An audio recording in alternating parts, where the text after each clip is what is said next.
And we're back, and you might be wondering, well, who's back? Because I haven't heard this voice before. It's Matt Smart Ross. Sorry about the tech issues there, guys. We're going to be talking a bit quickly because we want to get into the game. So let's TLDR. LPL Pro, Rainbow Six Siege Pro, and we've got some new teams, some old teams, and I believe we've already shown them up on the stream before, so you guys can remember that. But our first match, Cthulhu, is going to be Skyfire versus Bance, and we talked about it. Well, we did when people couldn't hear us, that it is a grudge match. These guys played last season, but I believe we're still waiting on just one player. So we do have a bit of time to talk about these maps. So that's where we were last time. So let's get into it, because I know the first map is a banger. Oh yeah, first map is definitely going to be a banger. It is Theme Park, that was picked by Bance. We were actually, right before the broadcast started, we were talking about what will be the possible maps to be coming out. And Theme Park was kind of like... was missed out upon on, because in my personal experience, Theme Park is still kind of one of those maps that is not really frequently used or picked, and it's one of those kind of rather wildcard picks. But this time, well, it seems that Bance are at the very least prepared. And for the second map that we will be seeing, it's a bit more knowledgeable, it's a bit more known to the public. It is Clubhouse. Yeah, Clubhouse. I mean, we see that map all the time in competitive, a very comfortable map for a lot of teams to pick, so not too surprising, but Theme Park is going to be a whole lot of fun. I mean, like you said, we don't really get to see it a whole lot. We didn't get to see it at all last season, of course, not in the pool at all. It's a fun new map now, so I'm keen to get into it. Of course, their opponent, Skyfire, have picked to defend first, which, given the results, so, you look at it statistically, not terribly surprising. Defense usually has a pretty good go at it on the first time, so why not pick it up first? Again, guys, we are just waiting on one more player, so once they've joined up, we'll be able to kick off the match pretty much immediately. So, Cthulhu, what I need to talk about right now, though, is these team rosters. So, of course, these, both of these team names are very familiar. Are the players going to be familiar? Yeah, well, we had a few shuffles, mainly within Bance. We did see the new roster to be introduced, as far as I remember. So we do have, for Bance, we have Pluto, we have Artie, Nath, and Prekills, and Lime Cordial. And of course, Nath being the captain as well. Correct, yes. And so, whereas for Skyfire, it's a fairly old roster. We have Sequence, we have Smacker, Archie, Kubrian. I'm trying to remember who is the fifth one, as we are just about waiting for him as well. Running back all the way as fast as he can to get back home, to get into the match, of course. We all want to start on time too, guys. Don't worry. We love Rainbow Six as much as you. And guess what? Jigsaw, who is the fifth and final member of Skyfire, has now joined the lobby, and we can begin to kick things off. So within a few seconds, we're going to be taking a ride on Theme Park. Yeah, Theme Park should be a really exciting time as well, given the fact that I believe Skyfire are the ones that are going to be on defense for the Theme Park. So they're going to have that nice and early kind of advantage and beginning for themselves. Whereas on the side of Bance, this will be probably just straight from the get-go, right at the beginning of the season, just the test of their prowess on the attack. Because we saw even throughout the first season that a fair few teams struggled when it came to doing the attack, whereas on the defense it's all looking nice, fine and pretty. But we are just about to transfer over, ladies and gentlemen. It is Theme Park, and we are just about to ready to roll in. And let's get right into it. This is all thanks to our monitor sponsor, Conquer, bringing us right here into map number 1, into Theme Park, the most fun, beautiful of all maps here. But let's get into it. Let's ban a few operators, get them out of the way first. I'd expect to see mostly blanket bans here, no real target bans, at least early on in the season, but maybe we see them early. Maverick, though, is out first. Yeah, Maverick for Theme Park is actually a very powerful op to really get rid of. Same as actually as Hibana, given that, well, Maverick will be pretty much getting rid of any kind of breach denials, so he's pretty much a no-brainer for this kind of stuff.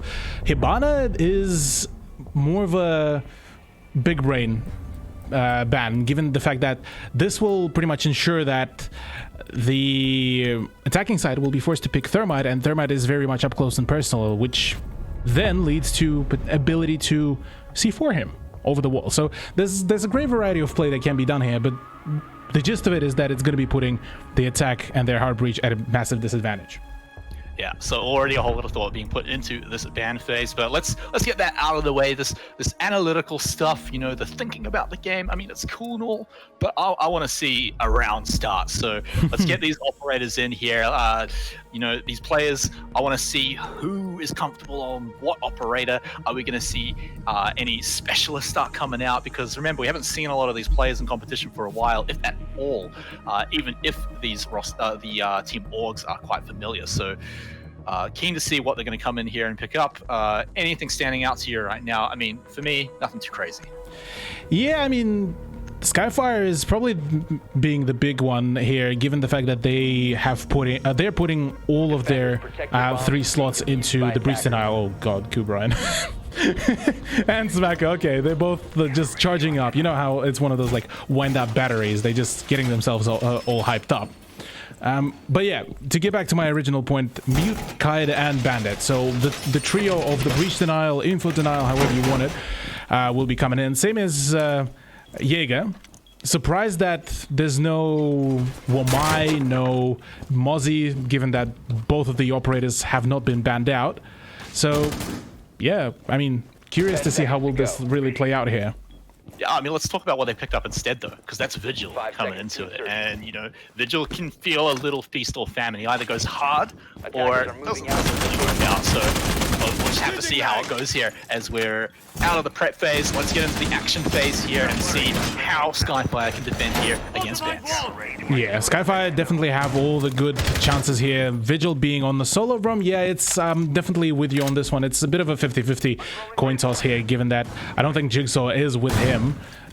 Per se, he's rather close to the side, so a bit of a disjointed roam, but could very much work out if Smacker will go hard on the frags. But on the side of Bans, though, it is well, just as I was about to say, very reserved push. It is very aggressive though by Nav.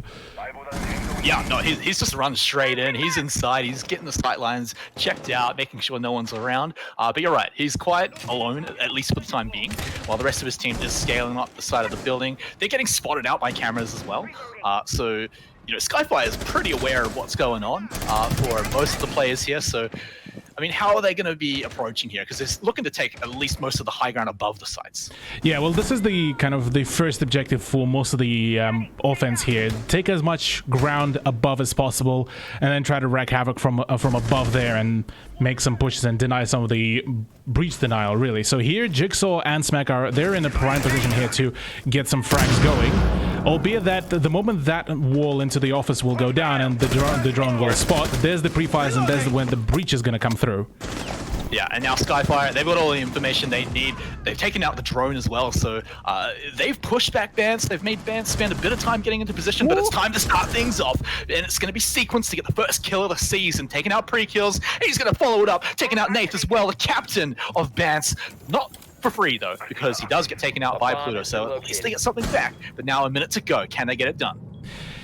Yeah, minute remaining, and well, already 2 quite impactful operators lost. I mean, your hard breach is gone, so yet now you pretty much the only thing that is remaining for you is just to go for the hard push through the doorways, but that is not really working out as Jigsaw has his sights right on that doorway and will be taking the life of the IQ. And well, that does leave us with just 2 players, Pluto and Artie, and both of them just about to rendezvous with each other. Yeah, and they're going to have to hope for some real good teamwork here. The dynamic duo is going to have to pull off some magic here. They've been, again, spotted out, so Skyfire know where they are. They've got the numbers advantage, they've got the positional advantage and the knowledge, and they're about to be surrounding them. So Vance, they're going to start pushing with only 30 seconds left. Haven't been taken out just yet. They still have all of their health, but the peak comes out, and it's going to be Red getting a kill, Pluto getting a kill. Now we're down to even. They've only got 17 seconds left. Pluto's got almost no health left. Can they get in there? Can they get the defuse of the eliminations? Let's find out. There it goes. The C4. Well, it kills Red. And of course, there's a team kill to follow it up as well. So with that, the first round will go over to Skyfire on that defense. Yeah, nicely done by Skyfire there. As yeah, that was a very well defended round, albeit that it did base quite most of its success off the fact that Sequence was able to get 2 very impactful frags. That was the Thermite and the Ash. So yeah, it was a very kind of a bit disjointed on the side of Bans, given that, yeah, they took a very comfortable position up above, but their push downstairs was not reinforced in any shape or form. And straight response from Nathan is coming out. That is switching from Ash to Zafir to allow a little bit more utility when they're clearing out some of the roaming power. Meanwhile, we do also have a very controversial pick on Jigsaw. That is the Cav pick here, as he will be once again the big roamer assisting Smacker, but this time Smacker is on the Jaeger. So it's nice to see that Skyfire are able to flex their operator roster pool. And it's with fun operators too, right? Vigil, Cav coming out too. Cav again is another Feast or Famine. It's either going to go really well, or perhaps not so well. It's going to be all about, you know, especially if that interrogate gets to pop off. I'm keen to see that one happen, but it's cool to see that they're moving them around, the players themselves, right? It's not just Smacker always going to be the roaming one. Jigsaw's coming into the party too.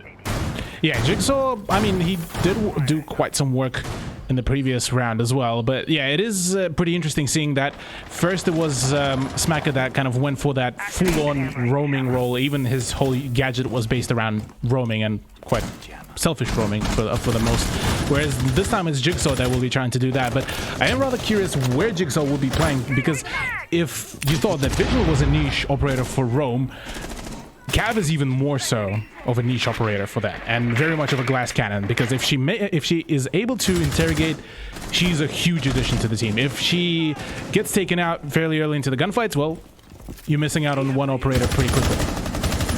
Alright, well, Nate spots him out, but doesn't get the shots through the walls that he was looking for. C4 does get thrown in there, and, well, Sequence will pick up the kill onto Prit, and that's going to be enough to, well, actually even things out, as Nate has sent one back, but he's in a bit of an awkward position and can't get out of it, as Sequence will lock him down and take him out. But on the stairs, of course, there's another battle. It's back and forth here, Cthulhu, 3v3. And Jigsaw is not particularly really really happy about him dying, but yeah, 3v3 is a solid position here right now for Bans. They got the opening, really. They got the 2 fairly important frags, but really right now the main balance is still in favor of the defense. And they do certainly have a lot of firepower left, and that's going to be really important. These guys have shown that they're great at holding down the angles and holding down the defense when it matters. Although, we got to remember, Bance, especially the players that are alive, had a pretty good round even when it was 2v4. Although Smacker taking out Live Cordial, that's going to make it a little more awkward. They've even lost the diffuser now, so they're going to have to find a way to get it back, which they have now. Pluto's got it in his hands. Still a minute to go to plan, but a 2v3, they've got a few steps to go. They still have a bit of utility to get in there. The shot's going out now. We don't see any flashes going in. They're peeking out, looking for them, and they find it. Smacker taken out. Pluto only taking a few shots in return. Oh yeah, it's definitely a solid position here for Pluto. He's got the power position here, really. Albeit that, talking about the power position, Sequence has an even better position here, given that he has the ACOG and the MP5 and a double kill as well to boot things up here for the end of the round. Skyfire to take yet another round for themselves, and my god, they still managed to flex it really well. It felt a bit better there for Bance, but yeah, at the end of the day, Skyfire, even though they lost their Feast or Famine operator with that Cav, it doesn't matter. They still managed to do it to 3v3. I think pinning down Nath was really good. They at least made, you know, the kill that he got absolutely not for free. He had to work for it, completely paid for it as well. And then also later on, you know, when Pluto went down, you know, there was no way Red was going to get in there and get the diffuser. So a bit of a disaster there. It feels like Bance are going to be struggling at least near the end to get that final push to get to the bomb sites, but Bance so far have shown that they can hold it pretty consistently. But again, we're swapping up a few more operators.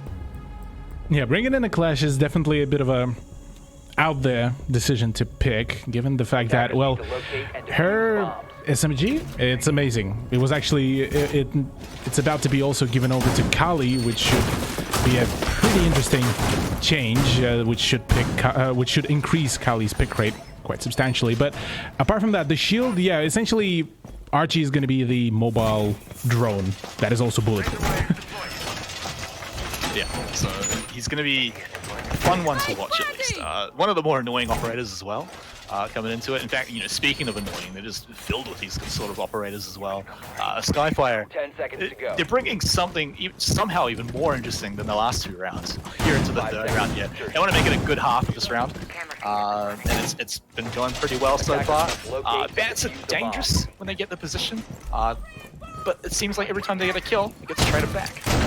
Yeah, with Bats, they seeming to be sticking to just about the same lineup, which isn't a bad idea per se, that if you're able to really master one operator, well, then you can really get some cooking going. Whereas for the side of Skyfire, I like the fact that they are able to trade things around, make amends to their playstyle as well, given that, well, you look at their whole lineup, and this is pretty much screaming mobile roaming kind of defense. With Archie on Clash, you got Smacko on Diego, I was about to say Vigil, and then Jigsaw and Kubrian on Valk and Alibi.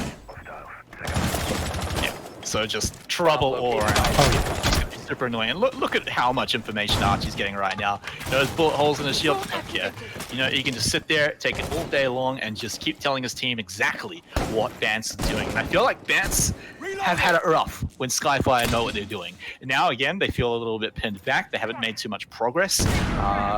They're droning out a little bit, a few different angles, but they've now lost Archie. Okay. They've taken out Archie, so that's the start that they're looking for. Finally, they get a kill. They get that entry frag, and it's not traded back. Yeah, and for a fifth, oh yeah, there's the C4 coming out. Yeah, there's the timing. Kubrian finds another one onto pre-kills, and that is the Thermite out of the game pretty early as well, given that no breach was achieved. So that is a quality trade here. This shield for the hard breach, oh, I'll take that trade any day. Yeah, I mean, Kubrian can feel like he basically just won the round for his team there. Sequence, following it up, taking out the captain Nath. Now, once again, Vance in a rough position. 3v4. That timer ticking down. They still have a minute to plan it out, but it's not going to be too long because now, once again, they're forced to peek. They're forced to check because they've got no breach. And, well, Skyfire, they're holding his lights down. They know it's coming out. There's the toxic gas to choke you out. Pluto doesn't even make it out. He should be able to get brought back up, but he might get rushed here. Sequence hanging right around the corner. Smacker, meanwhile, down back in the barnyard. The whole team, actually, gonna just kill everyone, and Skyfire just yet to lose a round. Yeah, this is looking really dominant here from Skyfire, even with the fact that it is, I believe, a map pick of Bance. Yeah, this is by far not looking like it is a Bance map pick in any shape or form, really. The sheer ferocity that Skyfire so far has been able to play it out and just able to make those key frags is just, it's amazing. All right, we're going to go back over to the Alibi composition here. Skyfire have shown that they're pretty comfortable with that. Over on Bance's side, though, they are changing it up a little bit. They're throwing a buck in there rather than the Ash. Other than that, nothing too crazy. In fact, pretty much the same. So, again, it feels like even now, when they got the entry frag for free, Matt still couldn't get it done because you've got someone like Kubrian over on Skyfire who can just chuck the C4 and get a game-winning kill, denying them a breach entirely. So I feel like Bance this time are going to perhaps watch out for that a little bit more, maybe keep Pre alive a little bit longer on that Thermite. Yeah, on that note, actually, it's also worth noting that I do genuinely think that the fact that Hibana got banned out by Bance is genuinely hurting themselves more so than Skyfire, really, because so far Bance has been heavily struggling with getting the breach done, and usually you would have a duo breacher set up, so in case one of the breaches goes down, at least you have another one on the remote breaching. So here a Thermite being the lone breacher whilst Ace is still out there on TTS, it's definitely hurting. It's an issue so far for Bance, and I don't think they are yet fully knowledgeable about how are they going to counter it. Yeah, well, I mean, it's hard. It's like Skyfire had a plan from the get-go. Even though they're changing their operators all the time, the plan seems to be just don't let Bance get any easy breach. Don't make them work for it. And so that's worked 3 rounds in a row. Let's see if it works out for the next 3 rounds in a row. Because once again, now we're getting kicked off into it. Let's keep our eye on Pre, because Again, going to be one of the more important ones. But of course, like you said, it's close range. Needs to get up close and personal and get that breach done. And look over there, you've got Bandit, you've got Kaid. They're going to be stopping that breach. Thermite's just, he's very telegraphed. You can tell when he's going to do it. Yeah, it's quite telegraphed here, and certainly not particularly helping the team, given the fact that, well, Sequence already manages to find a shot onto Artie, and that is, this time it's a Nomad though, so already, well, Thermite is at least still alive. Yeah, I mean, at least you didn't lose your Thermite, I suppose. At least they get another free kill here over on the Jigsaw. That is actually going to bring back into it. Definitely going to be a shame that they've lost the Nomad. Being able to disrupt the positions of Skyfire would be great, especially as they push over into the later stages, where bands have been showing they've been struggling a little bit so far. But now we're down to 4v4. You know, Caster's Curse, 4v3. Archie picking that one up onto Nate, again dying a little bit early. Gonna have to lead his team from the death screen, unfortunately. And now, again, Vance in a bit of a rough position with a minute to go. Let's see if they can find a way in. At least this time, they do have their hard breach. They can at least, you know, not go the way that Skyfire want to funnel them into it, but they're a little bit separated here. They're trying to reconvene here to at least make sure that not everyone's gonna be alone. Yeah, not everyone's going to be alone in general. Yeah, that's the main thing that needs to happen. C4 from Kubrian will be blowing up somewhere else, and Sequence is rather the one that just rushes in and gets that double kill. My god, it's just Skyfire just being unpredictable, rather. That's probably the main big characteristic here for them, because usually you do not expect anyone to straight away run through the breach and just go in guns blazing gung-ho. Yeah, I mean, but the thing is, Skyfire have been in positions to do that. If it doesn't go super well, then okay, cool. Then at worst, they've just evened up the score, right? And then speaking about being alone as well, we saw them pick off not one, but two people with C4 throughout that round. One of them just completely alone. Like when we were talking about all three of them joining up, one of them couldn't. And you know, definitely paid the price for it. It was Lime Cordial actually that got C4 there, so a bit rough with the positioning there. So Skyfire already with the 4 rounds in a row. We're going to change up again a little bit. Yeah, why not? Let's throw Legion and Echo into the round. Yeah, and that is going to be an even more annoying thing, because for bans, they're probably starting to maybe try to adapt here and there for the fact that they might be expecting that it's just going to be the same lineup, but that continuous switch up of 1 to 2 operators constantly, it's just, it keeps things unpredictable. And for bans right now, this is not working at all. They seem to be either very disjointed between each one another, or it's just, it seems that Skyfire are just that one step ahead of their competitors, and this is what winning right now, Skyfire. Yeah, and Skyfire certainly feel like they're winning. I mean, you can even see it in, you know, the cameras after they've won each round. They're having fun, you know, jumping out the window. Even Sequence just rushing down 2 people at the end. They're having fun. Vance, on the other hand, I can't imagine it's super fun to be 4 rounds down at the moment, but, you know, maybe it's going to be better in the second half here, but it's going to feel a little tilting, right? So, you know, you've got a little bit of the mental game going on as well in this match. Yeah, mental game and mental fortitude are going to be definitely 2 big questions here between the 2 teams. Generally, bans are going to be the ones that are kind of the underdogs statistically, albeit that quite a fair bit of time has passed, and well, it's a different roster, and certainly seems that it's the experience that so far is working out quite well, as Archie does pick up a nice shot onto Nate, and that is the entry frag of bans as well gone. All right. That is super rough for them as well. I mean, pretty much every single round so far, they've been on the back foot. There was one round where they had a lead, and even that didn't go so well. So Bance once more, I'm going to have to work super hard for it here on round number 5. And, well, I mean, we've seen, well, maybe not. Taking Sequence out is going to be pretty big. So that could be their ticket in the front door. Yeah, that could definitely be the big one here, and now they just need to cascade their further pushes off that thing. Well, Lime Cordial so far is going to be the one to drone out. He's got the G8, he's got the big gun, same as Pluto as well.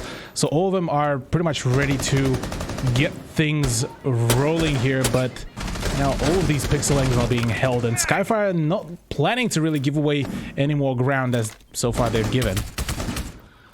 Yeah, although Bants have managed to inch their way forwards, this is definitely one of the better positions they've had throughout at least this half.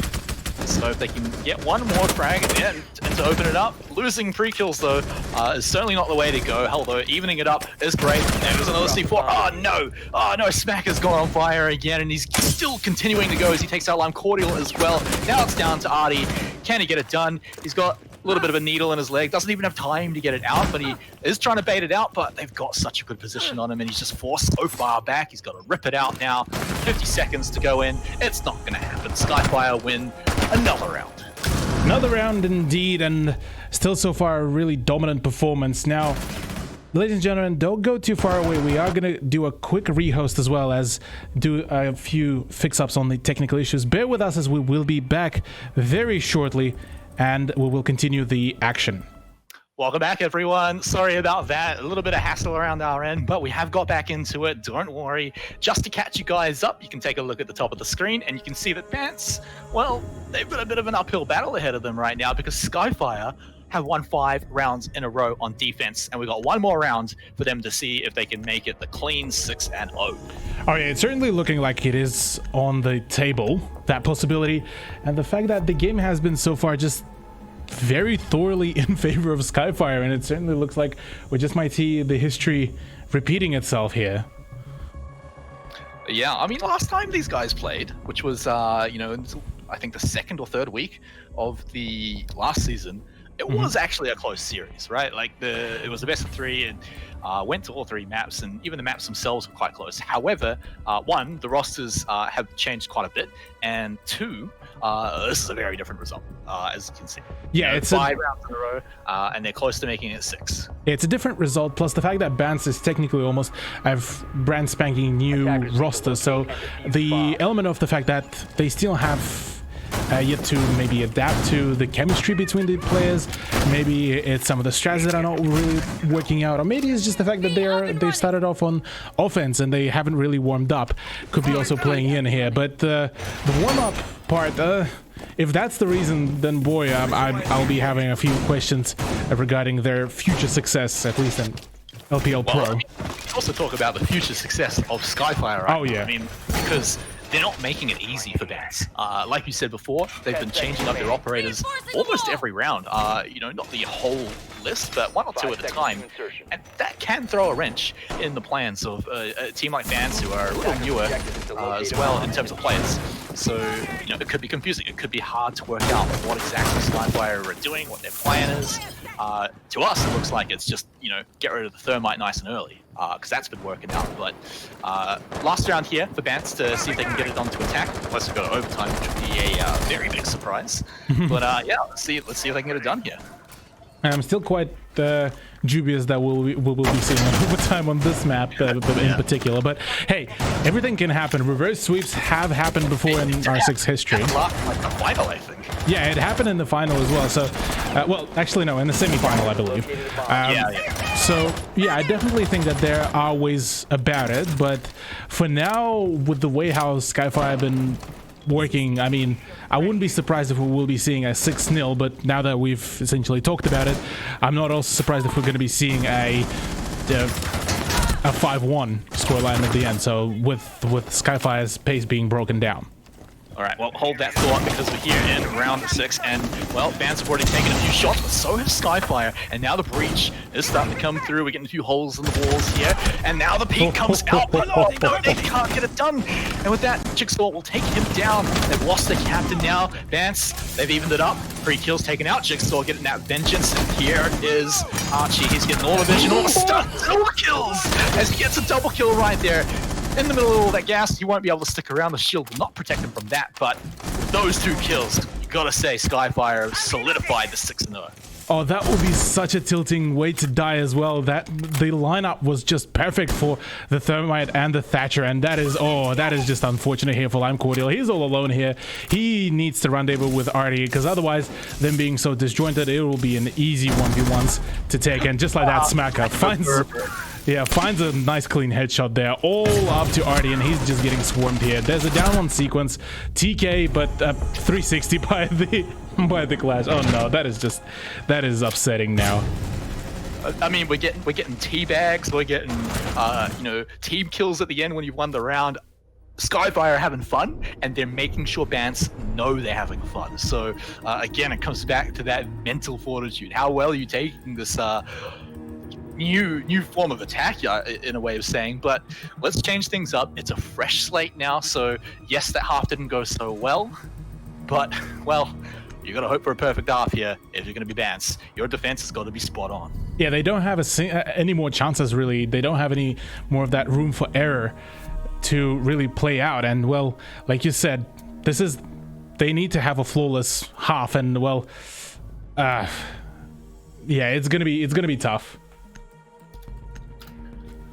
Yeah, and so, well, I mean, we can sit here and say maybe it was just the defense. Maybe that's why Skyfire was sitting nice and pretty. But the fact that it was so one-sided, the fact that it was all 6 rounds, it leads me to believe we might just see the map end right here and now on round number 7 here. Bance, let's see what you guys can do. Of course, very different lineup. You got the Wamai coming in here. So Bance already showing that it's a different style of defense going up against Skyfire. This is rather actually a bit more of what we would see in the meta usually, because the Jaeger Wamai combo is a really strong one to really deal with all the projectiles, because not only you have the Jaeger devices that can chew up to 2 of the projectiles, you also have the Wamai charges that can be placed literally in each and every nook and cranny, and they can take away pretty much anything that can fly through the air minus the bullets. They will chew them up. So here I'm curious how will Skyfire play out to it, because there is plenty of utility to be thrown at Bance here. So it's rather going to be a question about their utility management, and then after that is how they're going to frag. Taking a few different approaches here for Skyfire. They're definitely opening up a few different angles, but you could see they're not going all as 5. I think they're just looking to get that information, and that shouldn't be too much of a surprise, because that's what we saw them doing a lot on defense. So to see them do it on attack shouldn't be too shocking. So again, now that they've gathered a lot of info, they've got a nice little squadron of 3 members here. Jigsaw going to be hitting them up as well. So now they've started to move in, clearing out room by room here. It's a bit of a slower approach, but it works, because Smacker can pick up that entry frag. And that is a really big one as well. That's the MP7 and the C4 gone off the board now, which is going to be hurting the overall utility economy quite substantially. But there's the jump out and the Claymore kill as well. So Smacker, even from the grave, will be able to trade out Nath. But that is a pretty impactful one. That is, first of all, that is the pressure on the opposite side of the map gone. So now it's up to Sequence to really try to apply the pressure. And well, he's back onto the same position. And this time there won't be another run out to be done. Yeah, they're like, surely they wouldn't just be in the same spot again, right? But he is. He certainly is. But pre-kills will manage to grab a kill onto Jigsaw, evening things up once more. Bance looking a little bit more confident in taking this round out. Maybe it was the defense, because they've got another 2 kills here, and it looks like they should be cleaning this one up for their first win here. Can Kubran get a bit of magic going on here? Can he find 3 kills on the 3 full health members? Because Bance, they can just sit back and wait. Yeah, all they need to do really is just sit back and relax, but I don't think they're knowledgeable fully about the position of the Thatcher. Unless he starts shooting and pre-firing all the angles, this is where he's going to die. But no, instead it's just going to be the SMG-11 blasting things off Pluto to close it out. And well, finally Bance will be able to break the pacing of Skyfire after the flawless first half. So that's got to be a bit of a breath of relief, right? I mean, the game a little close, but Bance held on. They had a good defense. It was pretty solid. And, Skyfire's approach, it was interesting. And it had some definite potential for a very big success, but it was shut down. So good work there to Bance to pick up that first round, but it is a long journey before they can even hope to win here. I mean, they're praying for overtime at the best at this point. So here we go, locking everything in again. And once more, we go into match point for Skyfire.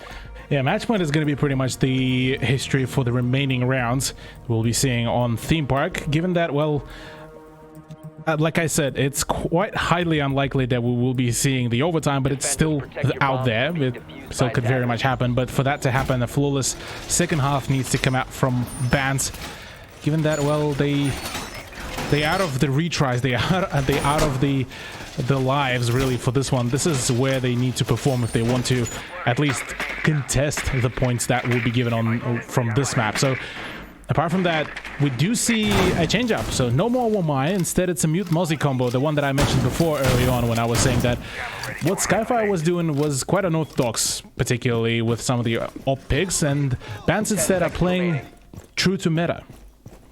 Yeah, I mean, it's super standard, and it did work out for them on their round of defense.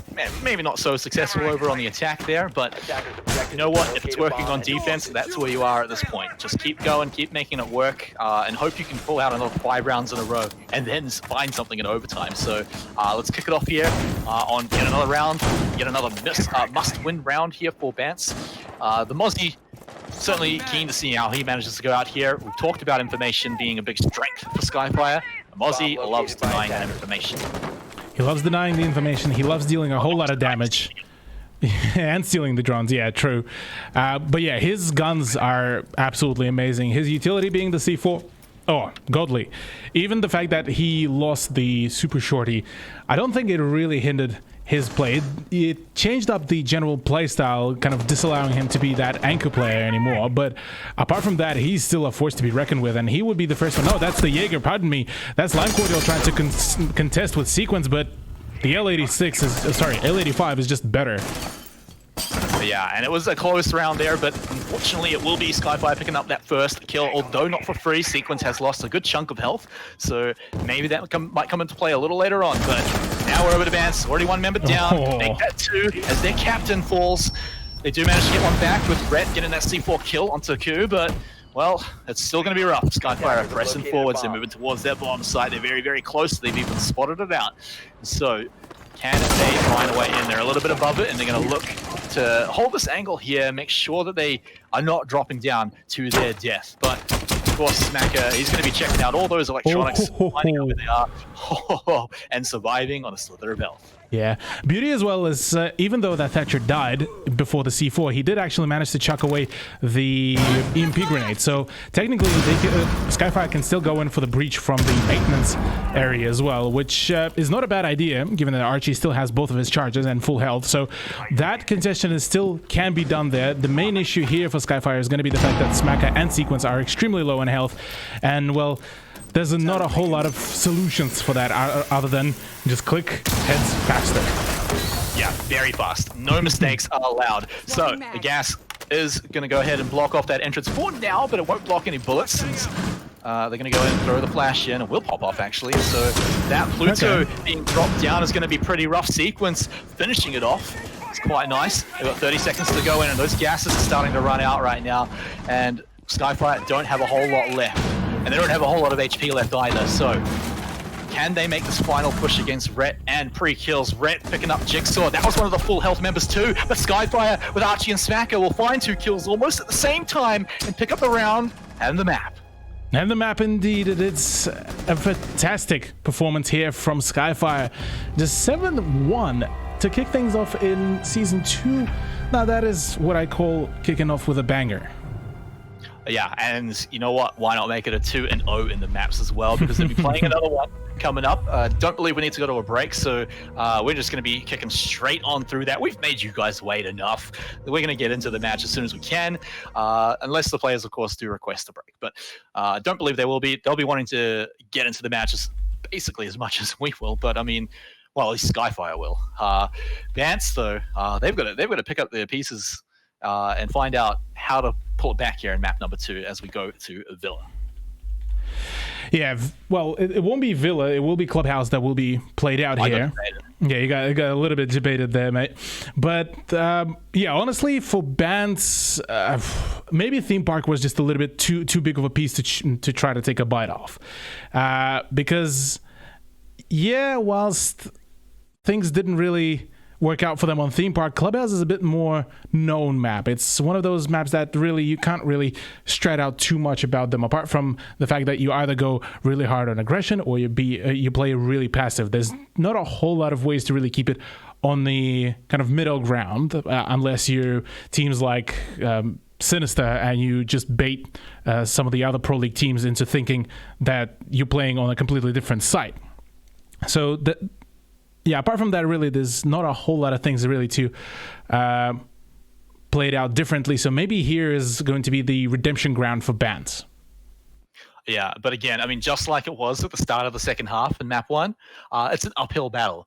Not even just in terms of, how many rounds they've got to win, how to make it a draw, but just a mental uphill battle. I mean, I said it a few times, but Bants were playing with their food in that game. I mean, every round wasn't like a complete stomp. Some of them were close for sure, but Bants, after they clearly won the round, they started doing some fun things, some wild things. Oh yeah, wild things indeed. That was just some amazing siege that we got to witness. Partially due to the fact that the ban phase was quite successful on the side of Bans and Skyfire, and it was very much favorable for the defense beginning. So here, a Thatcher ban is, I mean, it's probably as much of a meta ban as it can get, really. Yeah, and we'll probably see some meta bans, right? For the first few rounds as teams work each other out. Perhaps get a little bit of research, and then we'll see some target bans. Maybe that's already been done. Maybe we can actually see a target ban. But for now, I expect it's all going to be very map-based and very standard meta, especially for bans who have showed so far that they're a lot more comfortable on the more tried and true styles of play. Whereas Skyfire, they like to experiment. Oh yeah. For Skyfire, yeah, they definitely looking to keep up their performance here. They're looking at just keep going with their momentum here, rather. It's just the sheer ferocity that they've played it out. It was just absolutely just phenomenal here, I gotta say. Whereas for Bans, really, ooh, yeah, they got a pretty long road ahead of them if they want to keep things up for themselves. All right, Cthulhu, let's load up map number 2 just as quickly as you can on a WD Black SSD. Thanks to them for sponsoring the stream, by the way. As we get into map number 2 here, on to Clubhouse, of course, the ban phase already nice, done, and dusted. Let's see if Skyfire now on the blue side are going to do anything fun, anything crazy, though they are going to be attacking first here. Is that going to be anything a little bit more fun? Are we going to see anything crazy? What do you want to see, Cthulhu? Honestly, I just want to see a whole lot more of the vertical play, and certainly it seems like it'll be the case. We have Castle for the impact trick, same as Vigil, and then 3 C4s. I mean, what more could you ask for from Bans, really? Oh, I mean, we got some cool C4s in the last round, but unfortunately for Bans, they were all coming from Skyfire. So I'm keen to see some cool C4 kills, but you're right, you got 3 sitting there, you got a whole lot of impacts as well, so all that damage is going to be very, very fun. Let's see if they can find them. They've also got the Pulse, which is going to be oh so fun. I mean, at least for the guy playing Pulse, right? Yeah, I mean, it's either the fun for Pulse or maybe it's fun for occasionally IQ, should they peak it at some point, Skyfire, because IQ is a perfect counter for that. For those who, I love those standoffs. Oh yeah, those standoffs are the most fun because both of them know. Well, for once, Pulse needs to actually know when to pull out and pull down his gadget, and for IQ is just, oh yeah, come here, I can see you literally everywhere. Yeah. One of those is a little better than the other one. True. Of course, now we get into it. Let's see if the Pulse is actually going to work out here. Of course, we're going to have to deal with that IQ, but now let's see. As Skyfire, once again, they're going to be on the attack coming into this one, just like they were in the previous half of the last map. See if they can get the entrance. I mean, so much breach denial just sitting around here. Skyfire are going to be pressed to find a way in. Yeah, Skyfire here, they're going to be facing quite a unusual setup, at least with the garage hold, given that Nath is going to have quite an open ground here to play off, but right now that peak by Jigsaw could be pretty much the end of it all, but instead it's Smacker to kick things off here. Sequence also to keep going, and really talking about the unorthodox hold, well, so far it's seeming that it's actually hurting Bans more so than Skyfire. And they're all doing this pretty much without Archie as well. Like, he's just sitting there holding his thermite charge or waiting. He's like, guys, can I go in yet? But meanwhile, the rest of his team's slaughtering Bans. They've already got 2 kills. I mean, pre-kills has already taken a little bit of damage too. So luckily his Pulse can just kind of hide off in the corner and be a little bit of a scumbag. But yeah, 5v3 here. Plenty of time for Skyfire to push in. It feels like, unless Bans pull out some pretty sick angles here. Oh, maybe not. Hello. Maybe not. Yeah, talking about the sick angles, it's rather Skyfire that are doing all of this. It's complete just their momentum, their game. Lime Cordial, though, does have something to say, and the C4 from Pluto will be coming out, but just that the proper timing sequence is there to save the day. One more for the kill and for the stats. Sequence will be closing this out. Skyfire win yet another round and restarting potentially their streak once again.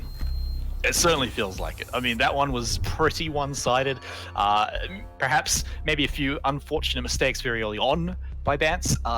Maybe they'll be able to tighten those ones up, but you know, props again to Skyfire picking them up and making sure they can punish Bance whenever those mistakes come out. So again, I love the fact that we're seeing a few different operators coming out now for Skyfire. They love to do it. They love to throw again a wrench into the works of their opponents, but just like them, it's going to be Bance differing things up a little bit. Yeah, Bance this time trying to play the same game that Skyfire technically tried to pull off, albeit that this whole lineup is, yet again, it's just about as meta as it can probably get. You get Legion, you get... Maybe Alibi is probably the only big deviation from the meta, because the rest of the ops are really there to either deny projectiles or deny the breach. And well, Bandit's going to be used for the bar called mutes. Sorry, not mutes. The smoke is there to, well, deny the push, and Alibi is there for the roam. So Nath is going to be probably the big one to look out for, whereas the rest of the roster is probably going to be sitting up on... Oh my god! That's beautiful. Someone. Skyfire, they are letting know that they're toying with Bance even during the drone phase. Man, what kind of team BMs during the drone phase? That is the next level of BM, and I gotta say, I love it. That is, I mean, look, you know, I love being a positive gamer, but I also love teams of BM, and I love when it's done tastefully like that. So shout out to Skyfire. These guys love to play to the crowd and love to have fun. So again, let's get into it. I mean, they got apparently all the information they needed. Archie, though, managed to lose a bit of health at the start of the round, so a bit rough for that Thermite, but let's see if he can make it work. He's already gone, dropped his charge as Sequence drops Nath. Yeah, Sequence picking up the one and the only roamer really from Bance is already a bit of a alarming sign here for this on the side of Bance, given the fact that they want as much of the performance here from themselves. They want as much of the advantage to come in here, and well, leaving your roamer on a solo mission, that's not really working out. Wow, Skyfire, I mean, just look at the way they're peeking the corners. They're doing it confidently, knowing that if they were to peek, they're going to be the one that wins. Sequence proven it there. Taking out Red. Shot going down as well. Can it get completed? It doesn't even need to. I mean, look, Skyfire, kill onto pre-kills. I'd expect to see them just team kill it at this point because they're that far ahead, and they've done it before. Oh my god, and it's a flawless round as well to close this out. It's just, this is a full-on pub stomp almost by Skyfire. They're not planning to take any hostages here, and even with the fact that they are on attack, I don't think they're planning to really drop a single round hit. Smite. Like, I know that casters are not supposed to have the bias, and I don't, but right now this is looking through and through like a Skyfire show. Hey, look, Cthulhu, it ain't a bias if it's true, and it's certainly looking like Skyfire a team to beat in this round, even just for one round. I mean, they saw last map where they dropped a single round and said that's not good enough. That's just not good enough. We're going to get in here and we're going to not drop any at all. And you know what? It's working out. They're on attack first, so I mean, wow, that's got to feel rough right now for Bance, though. I mean, we've mentioned this so many times, but I mean, what new kind of BM are we going to see from Skyfire in this round, if any? I honestly, I don't think that there's going to be much of the BM apart from like maybe occasional like drone trolls in here and there. But I think for Bance here, it's rather the fact that right now they still at kind of early moments of the second map, so there's still some ground to really come back to. Whereas like say Theme Park after a 6-0 first half, there's really not a whole lot of ways to really come back from, really. Whereas here 2-0, I mean, you can still make it work pretty well. Say a 4-2 scoreline, a 3-3 scoreline. For Bant, this would be the ideal really ground to go back into, to go into attack. But right now they need to lock it down. Oh no. Oh no. There it is. Okay, so Nath decides to respond from BM with another BM, and this is a spawn peak to get things going on to smack out of all the operators, and that is huge. Yeah, but Skyfire, you know what? They're not pleased with that, so they're going to push in and pick up a kill of their own. And, well, Nath, he's now getting to be on a bit of a rip and tear here. Maybe if you can see the toes of whoever that is. Doesn't need to, though, as he turns around and sees even more opponents. But apparently, that's too many. Yeah, a little bit too many shots were missed from both sides, really. Sequence took quite a chunky amount of damage, and next gunfight may be his final one in the round. But apart from that, really, we're back to a 3v3, and this time, for once, Bants are the ones in the advantage, at least health-wise here, given that Sequence, a single shot will pretty much be the end of him, but instead it will be a pick up. Once again, it's back to 20 HP, still barely any health, and well, that gunfight should have been going into the favor of Jaeger, but Archie is just too deadly. Yeah, possibly even just done by Skyfire there to bring him back up and get him enough, like, extra health. That's actually more health than before he fell down, but following it up with a kill, making it a 3v2, again, puts Bants in a rough position here. They do have the defender's advantage, but not for very long. There's still a minute and a half. They're going to go ahead and breach to get down below. They've got plenty of positions here. Keep Sequence back, keep him safe, make sure he doesn't take a random shot here and there, and then they should be clean. Yeah. Sequence has been performing extremely well in all the gunfights, not really exposing too much of himself, minus that potato gunfight with Nath, but really everything else has been working really well. Archie and Ku are still very much full health. They're ready to go in guns blazing, and with the drop down from Archie, well, there's the gunfight that could be possibly taken into a 1v1 should Artie or Pluto want it. They gotta find Sequence, but they find Archie instead and then find Sequence, and now that's exactly what they needed to do. Ku in a bit of a tough spot here. He does have the higher ground. If you can just peek and find a few cheeky little shots onto one of them, get them down nice and early, but again, there's the peek. He knows, both of them know, but the firefight goes out, and well, it's only a few health points lost for Ku.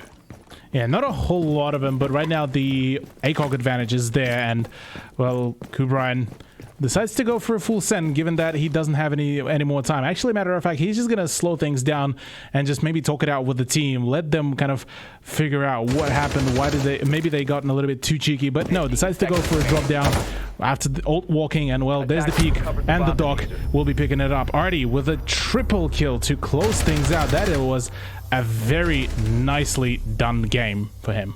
Yeah, and remember, that all kicked off thanks to Nath. Nath picking up this one kill there as well. I mean, look, if Skyfire are going to do you dirty, you got to do them dirty back. And I like it. Unfortunately, you got to imagine that Skyfire are not going to let it happen again. I mean, it did happen 2 rounds in a row where the first one didn't get a kill, but it did get some damage. Now, though, 3 rounds in a row, surely they're not going to let it happen.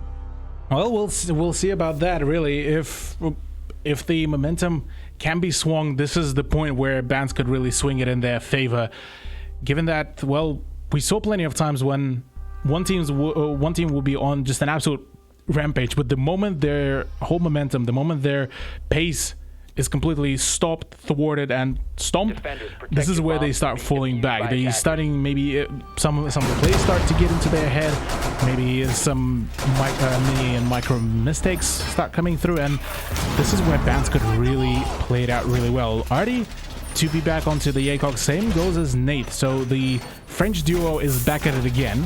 Potentially could be playing just the very same aggressive game, and if so, well, boy oh boy, for Skyfire, they will need to be extra careful about how they go in for the peaks. Alright, who hasn't got their armor? Who didn't pick it up? Who's this in my soul? Flow game. I feel that too hard, but, you know, someone's just left the jacket in the box, but maybe they'll come back and pick it up. But anyway, Bants here, they've managed to pick up a round on defense, so they've done at least as well as they thought. Oh no, not again. Hello? Now, if you dirty boy, you're gonna get he gets some damage. He actually gets not any more damage, but almost a kill. And well, Jigsaw, he was certainly very upset about that. Oh yeah, Jigsaw definitely did manage to get a revenge, but instantly, straight away after that, Pluto goes in for the peak, does manage to refrag his fallen comrade in face of Lime Cordial, and well, that is back to a 4-4, but the main issue here for Skyfire is the fact that one of their hard breaches is now on pretty much 1 health. if you look at from the damage standpoint of view.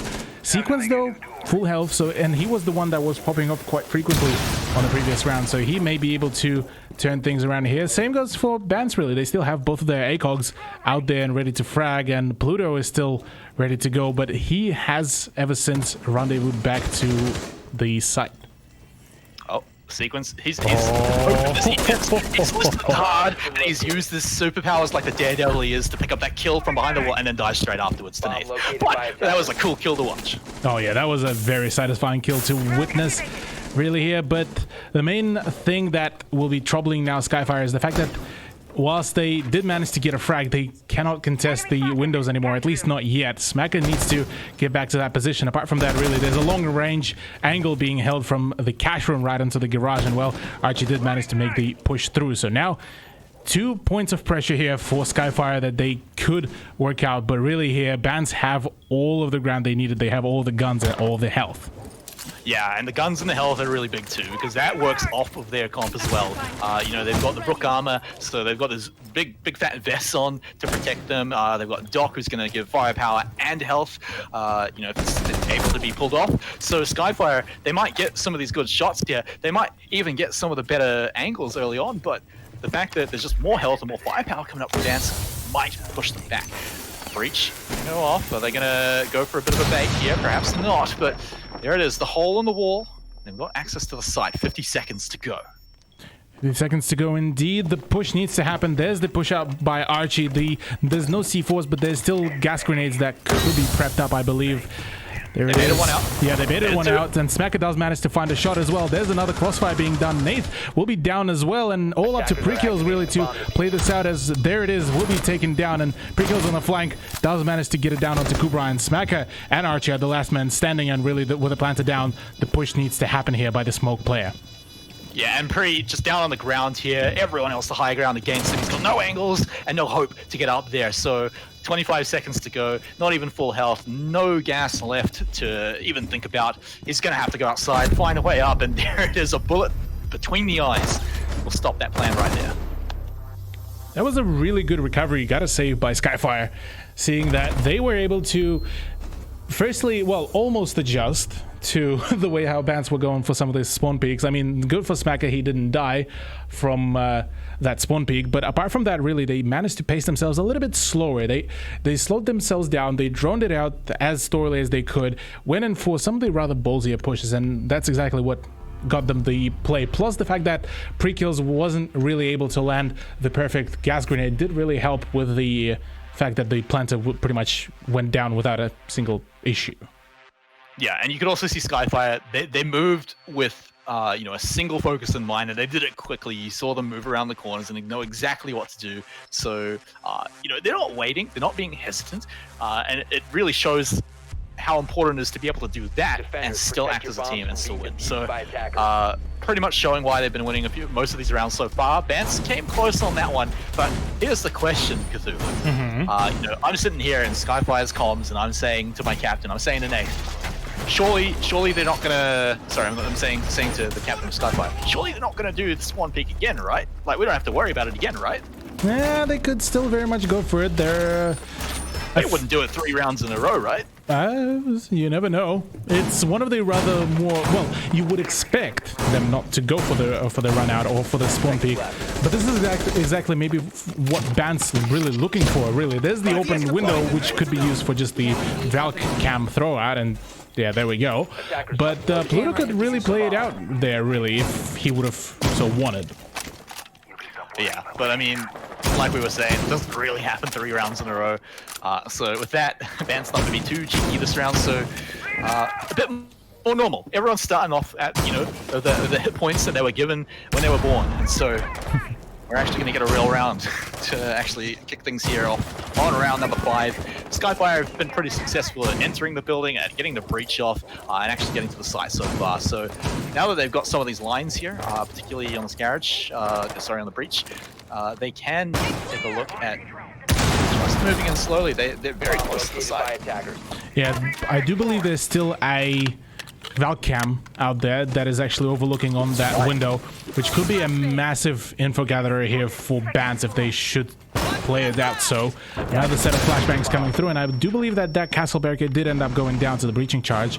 Yes, it did. So this is the pretty much no longer a safe ground for the bandit to really trick out the push.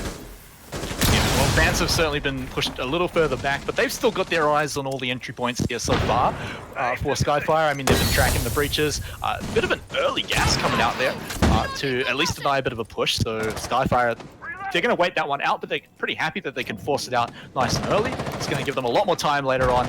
Nate, though, his time is up. Yeah, his time is up indeed, and that is not what you want right now. His gun, the 416 carbine, is a really powerful weapon here, and the same goes for Lime Cordial. Well, his gun may not be as great, but still his presence would have been much more needed, really. But Archie continues the rampage of Skyfire. Really out here is just the trade of shots. Pluto is on a single bit of health, and all the hope is up to Artie really to really bring it back here. 5v2, things are looking extremely rough here, and well, Smacker does manage to find a shot up to Pluto. It's all up to Artie on the flank, and Sequence, he already knows what's up. He already knows the trail, and there's the bandit being knocked down, and the drop down as well. Flawless round here to close this out by Smack, and well, it's just a full-on stop there. Oh man, that is the longest I've ever seen someone stay alive with bullets to their face. But he does eventually go down, so he proves that he is human. However, though, his team, Skyfire, now 4-1. Again, they're not showing any signs of slowing down. Again, they're not showing any signs of having a result that's different to map number 1, where they dropped a single round. And, this is all on attack. Generally, we see teams have a lot of success when they're on defense. And, well, Skyfire is showing they can do it on both. Oh yeah, Skyfire are currently flexing their prowess and ability to really play out really flexible in a very flexible manner and be able to really kind of be one step ahead of Bans. But that is a very early kind of showcase of what they can do. I will be quite curious to see how will they fare against some of the other teams on our bracket, as I genuinely do think that there's going to be some really close games further down the line. Yeah, I mean, it's a strong statement to come into the start of the league. Oh yeah, drop in total 2 rounds if they keep this up. Of course, Bans have a chance to tarnish that record, perhaps even take the map. They've got, again, a long journey to make that actually happen, but it's certainly looking like Skyfire, again, they're just going to have another round, have another map where they drop a single round and perhaps take it out. But let's see if Bans can change that up. Still on the defense here. Again, we're back to Nath over on that alibi. Yeah, Nath did a little bit of work there with the alibi, but nothing too huge. It was rather the fact that Artie was able to get some spawn peaks with the ACOG as well. And Nath, once again, will be this time expected and punished. And this time it's a triple danger there to come out of that spawn. No play for alibi, and that is a bit of a waste in my opinion, really, because it's just not really working out. It barely worked on the previous round when they tried to go in for the spawn peak, and now being punished with no ACOG as well. This is just pain here for Bans, really. Yeah, very rough. And now, well, they're just opening up angles and walls and floors in every single part of the map right now. So Bans almost don't know where Skyfire are right now, and they are getting picked off one by one as pre-kills gets taken out as well. Now 3 members left here on the site, and I don't think they can cover all of these sites here. Just look at where Skyfire are. They're just basically surrounding them. Oh yeah, they're just swarming all over the place and really just making sure to cut off every bit of lifeline remaining there. Kubrian already went in for the push on blue. Gets a double kill as well. That is a huge push. Pluto does manage to respond back, but gets traded out straight away. Skyfire to claim yet another free round for themselves, and well, already round 6 to go down, and it is a 5-1 scoreline. I feel like, at least statistically wise, Bans can maybe make that one a bit of a write-off, because they tried something a little bit feast or famine. They tried for the spawn peak, and they got punished heavily for it. But at the end of the day, it is a round against you. You've got no more chances to try and play it out on defense. Now you've got to go into attack. And, well, we've seen Bans, well, they struggled with it over on map 1. Skyfire shut them down pretty hard. So coming here, they've got a chance to show us and prove us wrong, but, well, it's only a few more rounds here, and Skyfire are looking primed to take map number 2. Yeah, well, only one more round till the end of the first half before we're going to be seeing potentially only a single round of Skyfire's defense. But here for Bans, this is where they need to start already thinking. Maybe start talking out, maybe slow things down, or maybe just play a little bit more passively, because obviously at this point it is quite knowledgeable. Sorry, we're already down the switch, I just realized. But at this point you already need to figure out, do you want to really keep on that aggression? Because Nath got punished quite severely after that last round, and on that spawn peak, like, I mean, yeah, spawn peak is a valid idea, it's a valid tactic, and sometimes it's just enough to really push the tilting factor really in the favor of Bans. But at that point, really, after 3 times they already attempted it, it's quite obvious that Bans will try to do it again. Skyfire already read it into it, and now they're going to try to pull the same thing here with the sequence playing. Well, yeah, I suppose, yeah, spawn peak for a spawn peak, an eye for an eye. Well, I mean, also the fact that Skyfire is just a team that would do this. They would see something that Bans have done every round and just do it and say, hey, we can do it better. We can get a free kill here. Can they do it? Yes, they get a free kill. Sequence is going to be stoked. Oh, he will be stoked, but not Artie. He was one of the rather more impactful fraggers for Bans, and well, with him off the board very early, and same as Nath as well. That is a goodbye and a good night as well. Gotta say, this is unfortunate. Yeah, so this one probably going to play out a little slower unless we see Bans pushing pretty hard. How is he allowed? Trying to do exactly that, but how is he allowed to do this? Someone stop this man. He's just standing out on the balcony and just, you know, shooting guns and making a lot of noise. But there you go. No. Let's jump out on the balcony too. Why not? Archie, no, that is just vile. No.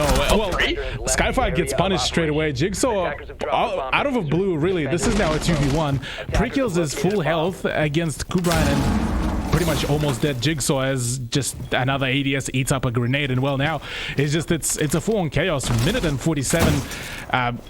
A whole lot of time to be done. He's got time, really. He needs to pace himself, but right now he's on the side. He's awaiting for every aggression to come out, really. And with the run out place being open there, it's pretty much free real estate for the defense to really go for any peak. Look at the angles he's got to check all the time, though. He's got to rush over, grab the diffuser, out on the balcony, which is no man's land. Oh, that was pure bullying by Skyfire. There's no way of really saying it otherwise, really. Just the sheer fact that first of all, how chaotic it was. Two, for the fact that pre-kills was so just hypered up on checking each and every angle. Dude, yes. Did you see how many angles he was checking? That was great. It looked so nervous. But let's talk about what happened that round. We had a spawn kill. We had like 3 deaths out on the balcony from the attackers and the defenders. Pre-kills went on a rampage. And then whatever happened at the end, where he had to go and get the diffuser. So that was probably the biggest clown fiesta I've ever seen. But I loved it. So match point here for Skyfire, and you know, Bans, they've had it a rough time so far. Skyfire just looking dominating so far. I don't expect them to drop this round at all. I wonder if they'll have a bit of fun. They know that they've got a few rounds of lenience, right? You know, it's not a big deal if they lose this round, but do they have some fun? Do they play a bit of a risk, or do they respect their opponents and say, look, we're just going to get you out of here right now? Yeah, well, for Skyfire, for Bans, this is the final chance once again to try to make a comeback. Last time we did see them kind of switch it over.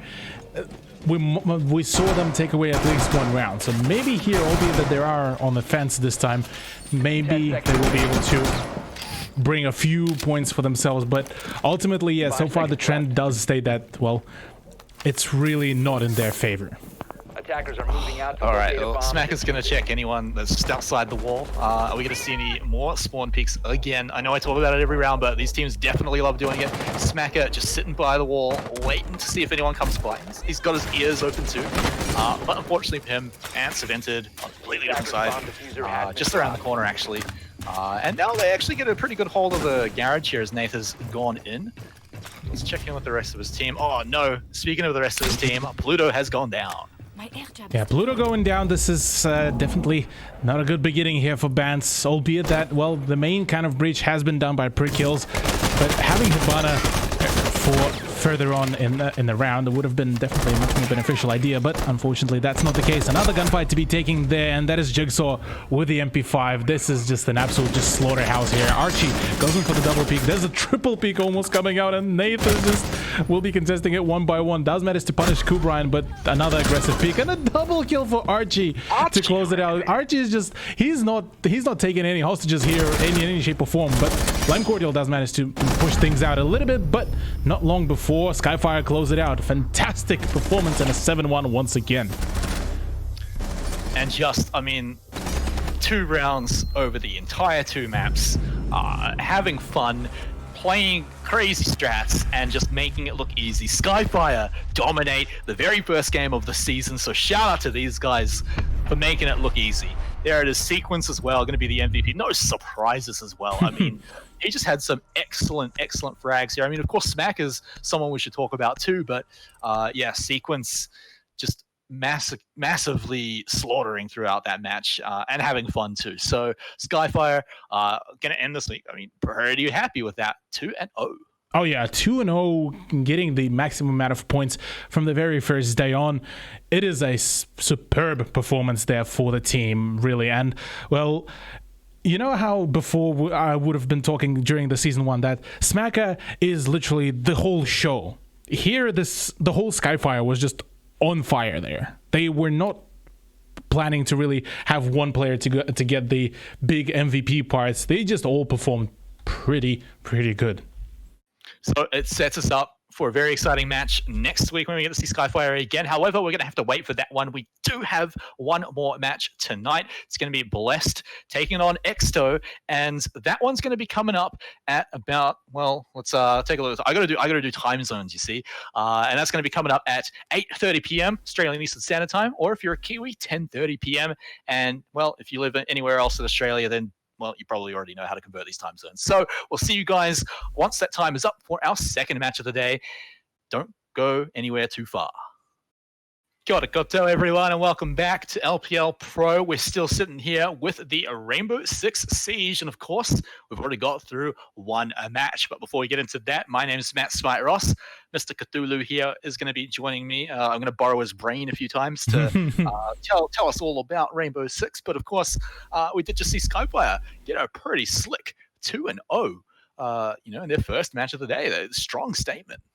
Yeah, it was an extremely powerful performance there by Skyfire. They were able to really bring the heat to the first day of LPL Pro. And honestly, I'm genuinely surprised how swift it was, really, because I was quite expecting really to find some maybe close games, maybe even an overtime. But no, Skyfire just decided, nope, we're just gonna pull up. We're just gonna give the viewers what they want, and that is the primetime entertainment with some BM and with some quality frags.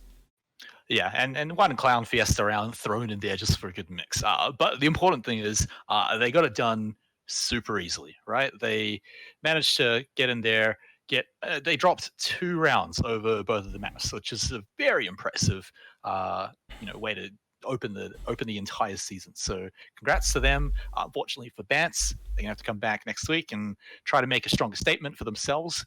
Going to be real rough having that as the first match, but I believe in the boys at Bance to come back and come back strong. But I mean, our first match was over so quick. We had to go to a break before we got into our second match. So let's talk about this one: Blessed versus Exto. Yeah, Blessed versus Exto. We just got to see. Well, we're going to be going to Coastline for this one.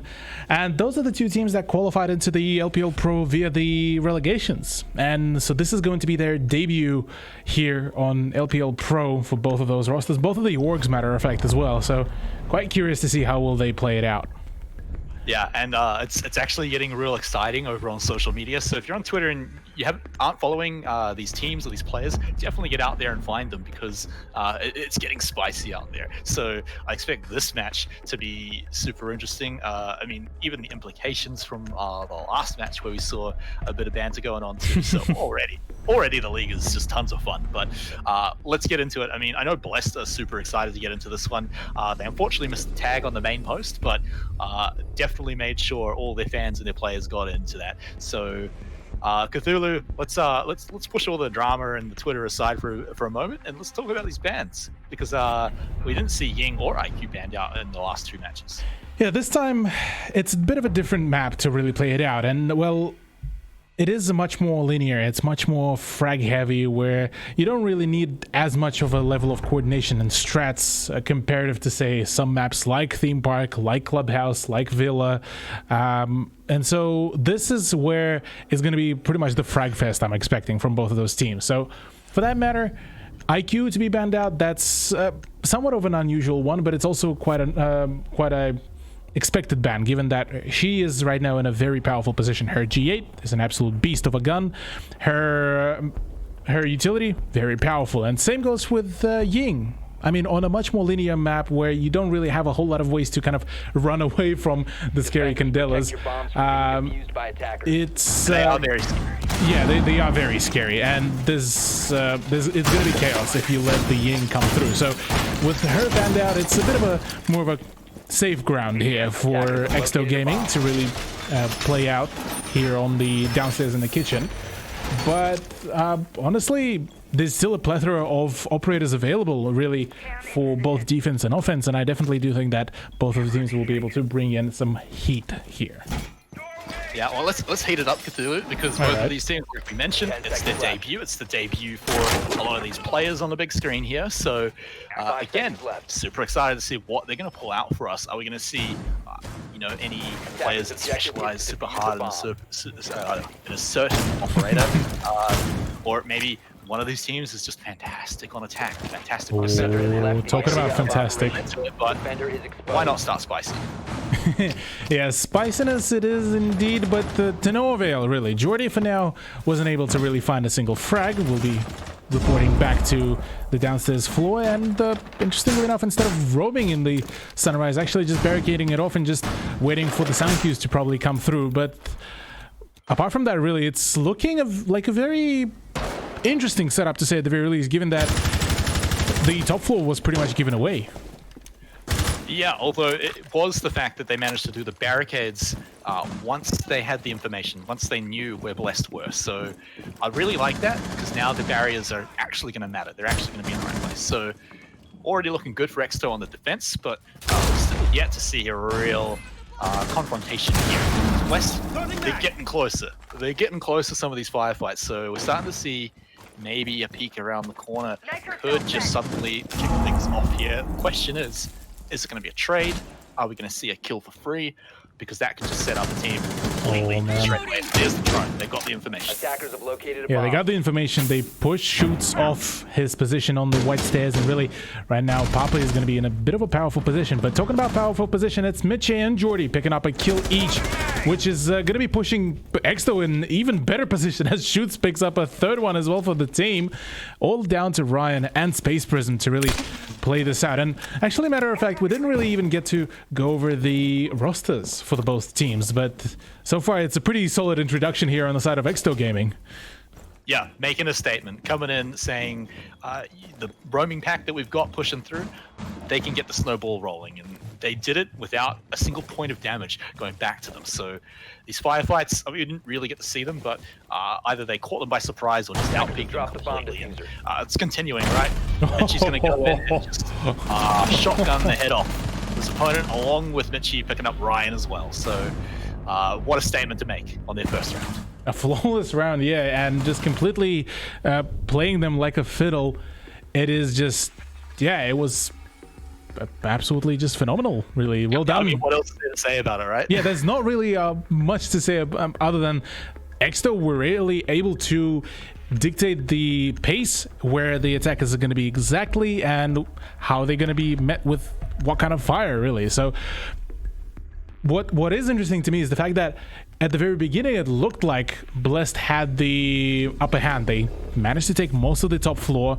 They managed to force Jaeger off his position, but in doing so they've sprung kind of the trap that Exto set up, and it allowed kind of Exto to keep on playing that vertically. You saw how many angles were set up from above by the defense. So I'm genuinely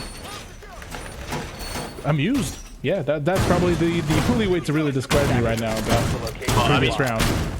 you know who's not amused, right? Is Blessed. This is their first. We're hyping up the debut. We're saying this is their first round to show off, and well, I mean, it couldn't really go more wrong, unfortunately for them. So let's give them a second chance here. Let's make this their real debut. That was just a warm up for Blessed. Let's see how they go here on the second round. Now that they've got a good feeling for it, maybe they are able to do something once they've taken the roof again. So let's play it out a little bit here. Already, Shoots has already taken more damage than his entire team in round 1. Yeah, Shoots. I'm not too sure what happened there particularly, but nonetheless, still will allow him to run out and get the kill on Papa.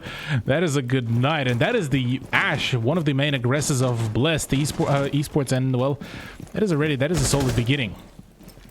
Oh, that is such a rough start. I mean, it's basically how it started off over in round 1. And then that snowballed into more and more kills. Luckily, this one's just a spawn kill, so it shouldn't follow too many more. But look at them right now. It's rough for them to get into position.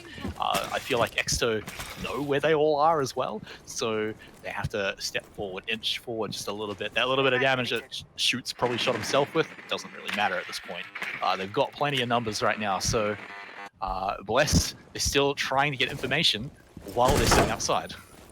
Well, Ryan's not. Oh, look at this ban wave. Oh my.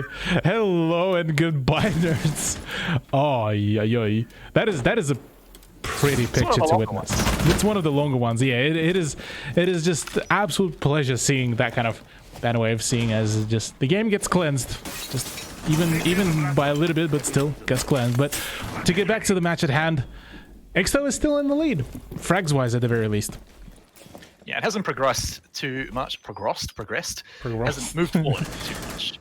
And Papa has to unfortunately just sit on the sidelines and try and lead his team through the spectator as well. Exto is basically what we saw before, where they're going to sit back. I mean, last time we did see them push forward quite aggressively, but they've got an advantage right from the start. And Shoots, well, he's going to make that advantage even bigger by peeking around the corner and picking up that kill. Yeah, that is a solid beginning here. Taking out already at this point a Sledge as well. That is the frag grenades also off board, as well as the soft breach, which definitely going to make things a whole lot harder here for Blessed. They're going in for the peak. Space Prism knows about the position of Jaeger, but just whiffs the shots and Shoots just allowed to get that one more frag. 2 versus 5, and Shoots is looking for another one. Perfect timing here. A quad kill. Can he get the ace? Can he get it? He's looking for it. He's keen for it, but I don't think he will be risking his entire position to really go out of his way to really get the ace there. Oh, come on. That's not an excuse. Go and get the ace. You want to have a bit of fun. Hanio is going to be hiding out down below, trying to make sure that ace doesn't happen. But he has to run outside to get a bit of a feel-good kill. But, I mean, people are just going for the run-outs right now. Protected, but what are you going to do about it? There's the ace. There's the ace. There it is. Does finally get it. And, well, that's a solid way for Exto to really start flexing early. An ace for Shoots and, well, a 2-0 so far against Blessed Esports. Wow, did they somehow flex more than they did in round 1? I think they did. That's impressive. They come into round 2, spawn kill, and then an ace. And again, losing pretty much nothing. Did anyone even take damage in that point, apart from Shoots again, somehow taking damage in the start of the round by his own team, probably? Yeah, well, here, right now, Bless needs to make the push against the oppression that so far Exto has established, even across those 2 rounds. That was quite something, really. I'm quite amused by I'm amazed for this one. The fact that it was a flawless round and it was an ace. And Shoots he doesn't care. 6-0 already and only 2 rounds in. That is quite a performance already. Yeah, I mean, Shoots is getting his time to shine on this round. I mean, it's only 2 rounds, doesn't say too much, but what it has said in those rounds has been pretty crazy. So, spawn kills not going to happen here, at least for now. So, Blessed can breathe again a little bit easier as they approach. But what can they find here? They're still trying to drone out and still getting the drones shot away. So, still looking for information. It kind of tells that maybe they didn't get enough during the prep phase. Could be. Well, Her phase is just over, and well, BLS or Blessed Esports will be coming in through once again to try to push themselves to maybe this will be the round for them to break the 2-round streak so far. Yeah, get not just a kill, but points of damage against the enemy team because Exto have made it basically impossible right now with their fantastic first 2 rounds. So here we see Bless just opening things up, getting the sight lines down and done and dusted, making it careful, taking it slowly because it hasn't really worked out for the first 2 rounds. So you definitely want to be thinking about how you approach this. And now you can see a few players actually really close together. Oh yeah, it's pretty much they almost hugging each other through the wall and shoots. Oh, this is the moment of truth. There he is. That's 1. That's 2. Gets a double kill straight away. Won't be backing away. Funnily enough, we'll be looking for a 3rd one. He's got the diffuser as well, and the rest of the team is about to start rotating. There's the 4th. No, well, 3rd almost, but no. Papa will be able to shut him down. Yeah, it definitely got to his head. That double kill. Yeah, he got too keen. He thought, look, I'm going to get another ace. Look, everyone. But no, he does get taken down. However, it's still an advantage. He's still even got a bit of damage on the Papa. So oh yeah, it's still Exto in a great position. They have lost shots, although he kind of hogged all the glory in the last few rounds. So it's hard to tell if, like, is he the most powerful member on the team so far? We don't know yet. So let's see if the other members are going to be able to do it without shoots. Yeah. But so far, they're keeping Blessed very outside. Yeah, I genuinely think that here Shoots actually just did all of his job really here, and that is a really good timing as well for Edban. But yeah, Shoots did a fantastic 2 and very impactful frags. I mean, the Hibana and the Zoff, that is a whole lot of the utility off the board, and now with the fact that Space Prism is off the board as well, all up to ARC and Papa, and well, they're in such position that, well, they don't particularly have any good ground, but just as I say that, it's ARC to find the shot. That's Mitchie to go down, and well, there's a white swing as well. Edpan is just absolutely off the hook, but will be a little bit too careless about sticking around the area. Now it's a 1v2, still clutchable for ARC, but not a whole lot of time to play with. Oh no, I don't think that went where he wanted it to, so that's a bit rough, but 15 seconds to go. The final seconds, the final bullet will do it. And Exto, the 3rd win in a row here in these rounds. That one, a whole lot closer though. Yeah, this time, Blessed Esports are starting to actually learn some of the patterns, starting to figure out and maybe play some of the momentum that Exto are generating. But I gotta say, a perfect 3-round rotation to kick things off is a solid beginning for Exto, albeit that it is on their defense, so their offensive side is still very much a question here, but we'll see about that. We'll see how things further down the line will work out here, because now that technically BLS have a good idea about how to really work with Exto's pacing, how are they playing it out, how aggressive are they, this is where they really can start making some moves. Attackers need to locate and defuse bombs. Yeah, and the fact that Shoots was taken out pretty early into that round, which was what made it so close, and I say early, it's still after he got 2 kills. Oh yeah. But the fact is that, Blessed still managed to get it close. I feel like because of that, Shoots got pretty aggressive. I say pretty aggressive, I mean very aggressive, running around the corner, trying to just continue the streak, but maybe we won't see that again. Maybe he's going to be reeled in a little bit, realizing, okay, maybe I can't do that again. But for now, I mean, Exto is still very much in the lead. They've shown that maybe they can bleed. Maybe there's some chinks in the armor here. Blessed are going to have to find a way to do it just as well as last round, and even a little bit better. Yeah, they're getting closer and closer by every round, and the previous was, yeah, like you said, was a very good showcase of that very thing. Curious though how will Exto approach this, because they seem to have kept things slightly spicier here and there, bringing in a castle occasionally. What I am kind of seeing from Bliss though is that, yes, whilst their entry frag is going in, it's a solo push. There's no chance for a refrag should Papa go down, and well, only now finally we will be seeing three total players to push the office. Soya, he could actually do quite some damage with the super shorty, given that there's also the ADS, but I don't think he expected the the window push as well, and that gives a fantastic opportunity for Papa to kick things off. Yeah, and that is just such a great way to break the defense, right? It's the chink in the armor that we were just talking about. And so that's the opening. Can they push through? This time it's not Shoots that went down first, so let's see if he can carry his team throughout this round. He's in a pretty good position up the stairs, so they're going to go for a few peeks around the corner here, but for now, let's follow Shoots and let's see what he can find. He's seeing something. He knows something's around the corner there, but doesn't manage to find anything yet. Exo, I mean, one man down, but we're still waiting for Bless to push.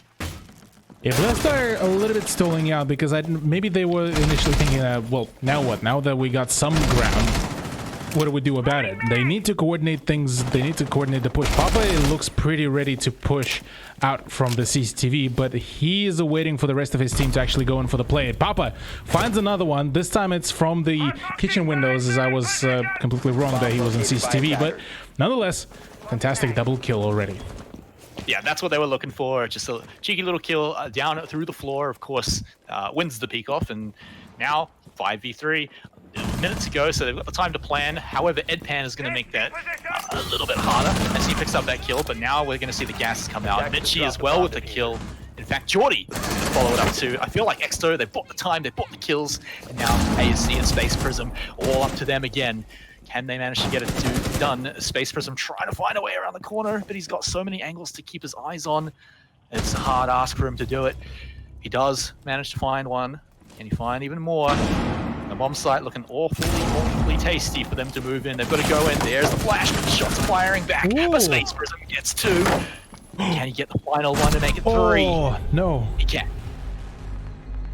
Oh wait, yeah, he can. Yes, Yeah, sorry, because on my to me it looked like it was Jackal who ended up nabbing the kill, but no, triple kill for Space Prism finally to break the pace and break the streak. We'll finally be seeing Blessed to gain themselves a round, but can they continue going from here on now that they know what is the general gist, what is the general play of Exto, and they were able to catch them off on their cheeky vertical positions. So that is a good showcase. That is a really good sign here for Blessed Esports. Yeah, they found the defender, they isolated him, and they got that 2v1 with the angles and the push through the windows. So that's the kind of thing we're looking for when we see Blessed push. Can we see it again? I mean, maybe. Of course, you know, Exto are no strangers to going for spawn picks. We've seen it at least once, so perhaps we might see it again. But Blessed, are they going to be able to make the same push? Especially on this bomb site, are they going to be able to find the push through the windows? Where is Shoot's going to be? He's playing the Jaeger again, so he's probably going to be roaming around quite a lot. But again, yeah, we like the push. They got the free kills, they got the entry frags. Slow and methodical, and it did the job. Yeah, slow and methodical was rather the right idea that Blessed had, and if they can bring it in once again here, I reckon they will have everything what it takes. But what is interesting to me right now is the fact that Geordie, as a Valk, brought in the Spaz 12 rather than the MPX, and that is usually not the best idea, given that you're limited to the short range, unless you're a literal god with a deagle, but that's a rarity. And although that does allow quite quick opening of some of the peak holes, but no, okay, the moment I start talking smack about the Spaz 12, he just busts the move and gets the kill. But Papa is fairly quick on the trade, so that is a 1-for-1 trade. But Zoff for Valk, I'll take that for defense anytime. Yeah, Papa did take a few pellets to the chest though, so didn't get it completely for free. However, you'll be okay taking that trade, getting Geordie out of the way. But they still have a long way to get through this defense. They have managed to get some good sightlines down the floor. It's actually, hey, hello drone, see you later. Shoots going to take that one out, but does kind of give away his position, regardless of whether the drone's spotted him or not. But we'll be able to hold that angle, stop anyone coming through. Shoots still pretty strong. Papa has meanwhile lost even more health, so he's in a fair amount of danger here. Wanting to keep him safe, but Blessed. Oh no, it's going to be another. Okay. Out, but nothing found. Yeah, this is a very powerful angle as well, because Shoots is technically still able to funnel the attackers in through the very large choke point, and he should be able to emphasize some good play. But the fact that BLS have a dual crossfire set up, they should be able to flush that Jaeger out, and sure, sure as they will be able to do that very thing. But there is Soya already ready to frag out, and all of those shots are so close to connect. Mitchie will be the first one to actually find now the shot onto Ryan, and that is the Capital off the board. Yeah, now we're looking at Exto once again in a really strong position. Look at all the oil shields that are still up. Look at all the sight lines they've got. The gas even goes out at a little bit of an interesting spot, but it's still there. A minute to go now. There's not a lot of time for Bless to make the play here with not a lot of health. I mean, Papa is on death's door right now. Well, you know, he's opened that door, and Sawyer gonna pick that one up. Again, following it up, Shoots will pick up ASC, and with the lone survivor, Space Prism has too much of an impossible job to get this one done, and it should be Exo picking up yet another round. It looks like it, but there's still 35 seconds to go. He may just be able to run away with a few exit frags maybe here and there, but it certainly doesn't look like that way. It's a dance of death, and well, Soya is the one to close things out here. One more round to go into the hands of Exto, and after what seemed the round that could have broken the pace, it seems that the defense is back on its tracks. You can see some of the Exto actually having fun, just like we kind of saw with Skyfire. So I like these guys too. I like teams that have fun, but I also like teams that are getting it done, which currently Exo is doing it pretty well. They've only dropped a single round. I mean, you know, we praised Skyfire so much, and they had similar results. So here we've got to see, can Blessed get it done? Can they find a way to get in? They had one successful round. It isolated one defender, and they took it from there. But for now, it just seems like it's just hard to flush Exo back in time. They're going to start running out of time and have to make the risky plays. Yeah, the moment the risky plays do end up coming out, it seems that the Blessed roster that is starting to kind of bleed there. Exto seeming to be actually able to take some of the risks, albeit not 100% success rate, but it certainly looks like they are the ones that are rather more open to some of the more experimental holds. Well, for us it's experimental. For them, they probably prepped it quite a long time ago, so it's certainly looking quite pretty for them right now. 4-1 scoreline, potentially contesting a 5-1 scoreline. Looks like they just might be able to grab the point for the first map, but that is still yet fairly far away, so we'll get back to that discussion at a later point. Yeah, hold that thought, because round 6 here, Blessed certainly wanting to pick this one up before they get swapped over onto the defense. They definitely want that extra point, but here we go. Let's lock it up tight. Make sure that they'd have to find a different way in, let's just say, here with all of those barricades going down. So here we go, still Blessed, just going to be checking out all the entrances, making sure they can get through the door. They've got a free entry here, but it does make a little bit of noise. They have found a pretty sick position above the bomb as well, so if they can find a few defenders, that'd feel pretty good. Yeah, they should feel pretty good, but they need to be very wary about the trap that could be sprung by Exto here pretty quickly. They are clearing it out just about a similar way. Papa this time is a little bit more quick on the push and where he's going to go in for the breach, but wow. No, Mitchie, wow. That was wow. so good. I had to type something in the chat. That was dirty, man. Come on. That is vile. The kind of free fire that it was, and Shoots also adds things up and adds the salt to the wound with the bullet hole peak. But there it is. Space Prism and Ryan are able to pick up a kill each, but Ryan straight away traded out. Mitchie is just absolutely on fire. Space Prism does get a double kill, but once again traded out. Hamio is the last man standing against one very lit up Mute and a very healthy Jaeger. Yeah, they have made it doable, but he does have to go and pick up that diffuser, and that is always dangerous to do. His position pretty much compromised right now. They know where he is. He has to go for the peak. He does have some health advantage, at least against Mitchie, but that's two different operators that he's got to deal with in their angles. He can't go for the diffuser. He's got to go for the kills here, and he's got to do it quickly. He doesn't have a whole lot of health. Inching towards the door. Can he find that kill? Will he make any noise? They're just waiting. And, well, Hamio eventually has to go in and has to make that play. Yeah, Shoots is very much knowledgeable about the push that could be potentially happening from the main lobby. He's just at this point waiting, same as Mitchie.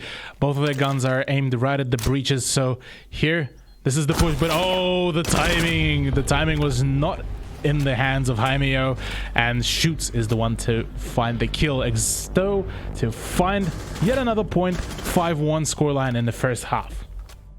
And again, just such a strong statement to open up the debut here. Blessed going to have a pretty spectacular defense here to make this not quite such a devastating scoreline, let alone pick up the win here. So let's sort things around. Let's see how the teams play on the separate sides. Of course, Exto, fantastic on the defense. Only really dropping 1 round, and every other round just looked so solidly in their hands.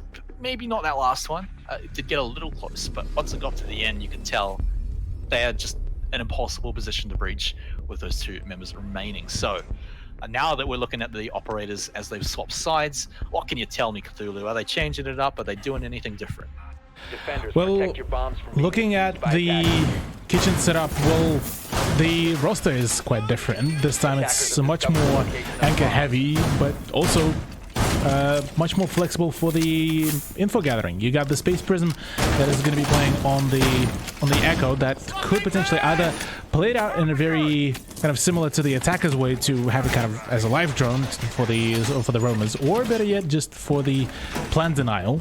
Whereas ARC is the one that will be potentially doing quite some damage in hand with Papa, as both of them are potentially quite aggressive operators to play with.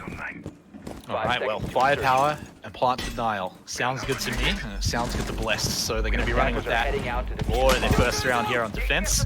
So let's take a look at Exto. How are they going to approach this one? They've got a few barriers and guns to get through right now. Yeah, fair bit of utility needs to be extinguished, but interestingly enough, Jordy actually picked up a Twitch for that very reason. They saw or matter of fact, they probably knew that there's going to be a Wumai and a Jaeger combo, and well, there's also the Echo, but unfortunately for Jordy, that won't be the case, as one of the drones will be lost out. I do believe that there's still one more to be used here by Exto, but apart from that, Blessed having a pretty solid setup here now. Now they just need to execute it just well enough so that they won't let the attack come through. And yeah, it feels really bad, man, to lose that shock drone. Certainly wanted if you're going to be picking on Twitch, but now you have to blow up those ADS, try and make sure that we get through in here. Flash the room, there it goes.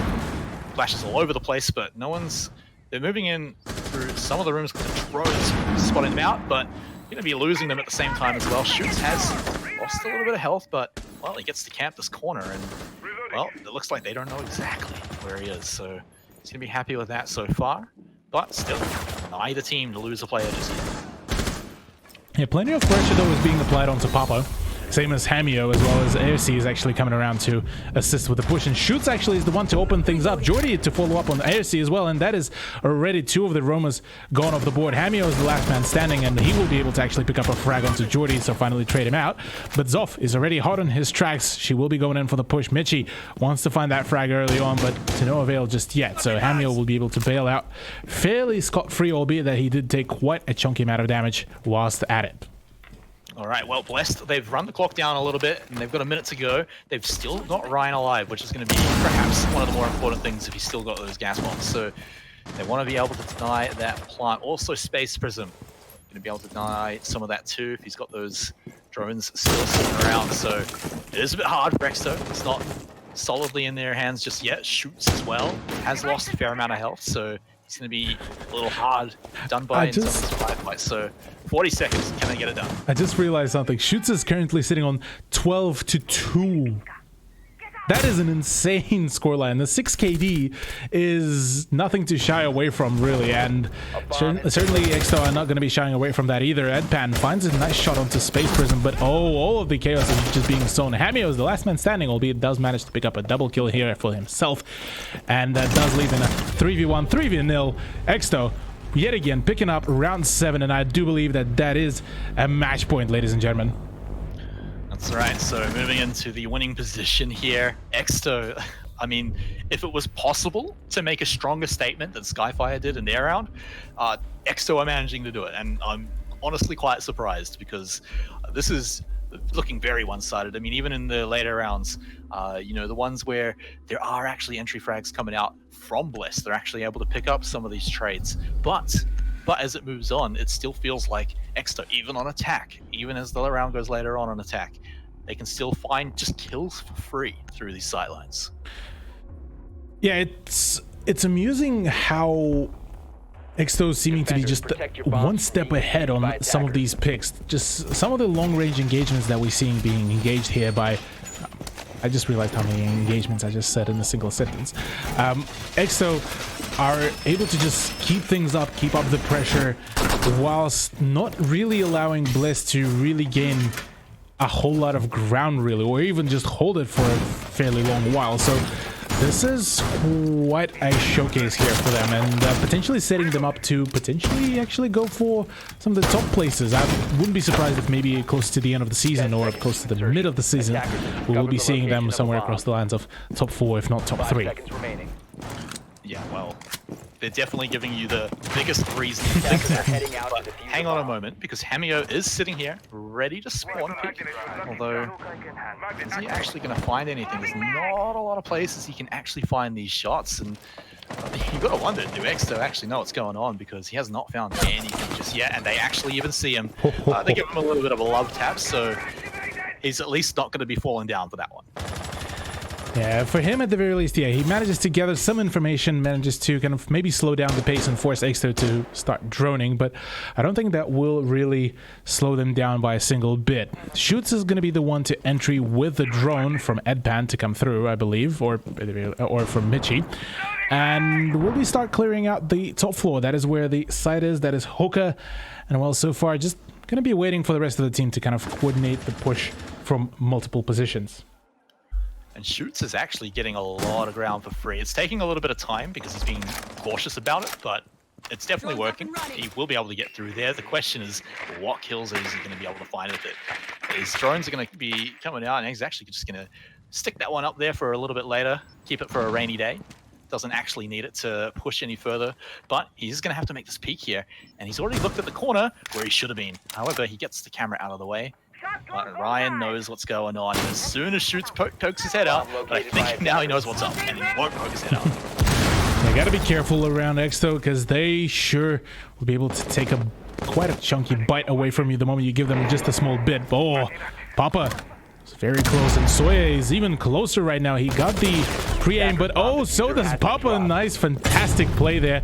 And we'll be able to emphasize his play, and that is the diffuser dropped just outside of the map as well, so Exto will be forced to really go in for the push. Nice pincer there by Exto to really grab those 2 kills, whereas Hamio does actually manage to quickly grab 1 as well. So that is going to be putting us back into a 3v3, but so far Exto looking like they just might be able to salvage this back. Same goes for Bliss, though. They're not looking to push together, at least not immediately, coming out from Exto. They are just going to be scouting out. Jordy's basically on the other side of the map, I believe, so not with a whole lot of health either. We'll be able to scout out, maybe get a few electronics done and dusted with the shock drone, which would be really helpful in these final 30 seconds. He's about to make a push going in. 1 gas has gone out. Gonna buy the time of that. How many more do they have? We're not too sure. Jordy doesn't find anything more. They're gonna have to start pushing soon though, because 20 seconds is a lot of time. The user goes down, and so do 2 members of Exto. 1 left to go. It's got to be Michi and all of his team's spirit energy going in and helping him get it done, but it won't be enough. He falls down to the ground, and Blessed pick up the round. Blessed finally do manage to slow things down just a little bit, slow down the bleeding of the rounds by 1 more round, and that was actually still a pretty good way to really bring it over in that way. I'm quite confused where did the smoke start damaging the buck, but it is what it is, and it's a 2-6. So maybe Blessed are maybe starting to climb their way back over into the comeback realm, but that is still yet a little bit too early maybe to call, given it's still 4 rounds difference, and only then we might see a overtime. Yeah, but for now, we'll just have to take it individual round by individual rounds. And the one thing that's going to stay the same is the fact that these guys are on their last legs. They can't afford to lose another round. They're still hoping for that overtime. So the stress is always going to be there for Blessed. And this is, again, a new lineup. This is their debut. So perhaps there is a little bit of mental fortitude that maybe need to be tested. And you know, this is certainly a good test for it. If they can win a few more rounds, then I'm definitely going to be super impressed. I mean, yeah, I'm definitely fully on board with you on that one. Albeit that Exto so far has been proving even more and more, and if they end up closing it out in a similar fashion to what we saw from Skyfire, say 7-2, 7-3, that would be a solid showcase. Whereas for Blessed, I did expect slightly more from them, I'd have to say, because I get to cast their relegation match, and they were playing in a very confident manner. So seeing them at such point disadvantage is definitely call me curious as to what is happening with the comms. Maybe it's just not their day. Maybe they're tired. Who knows? Maybe it's Exto's day. Maybe it's Exto's day. Yeah, that's true. Particularly shoots. I mean, we just talked about his KDA being completely insane. So he's already having a fantastic debut, man. We're talking about debut for Blessed. Well, it's the opposite for shoots. Having a great round. Let's see if he can keep it up here in the final round here. Exto already starting to make the push up. And are they going to look for any picks? Because they've got a nice little sight line. You know, Blessed to onto the bomb site, but right across the hall, it's going to be Exto. Yeah, they already managed to push up quite far in, and Jordy in particular already might have a few real nice sightlines without the fact that Blessed might not be knowledgeable really. Oh, he knows the position of smoke. That is a call out. Mitchie should be able to pre-fire it right on point.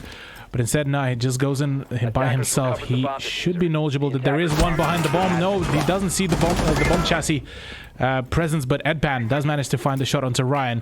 There is a push right into the kitchen, and well, Space Prism manages to play off a very well-timed droning in his favor.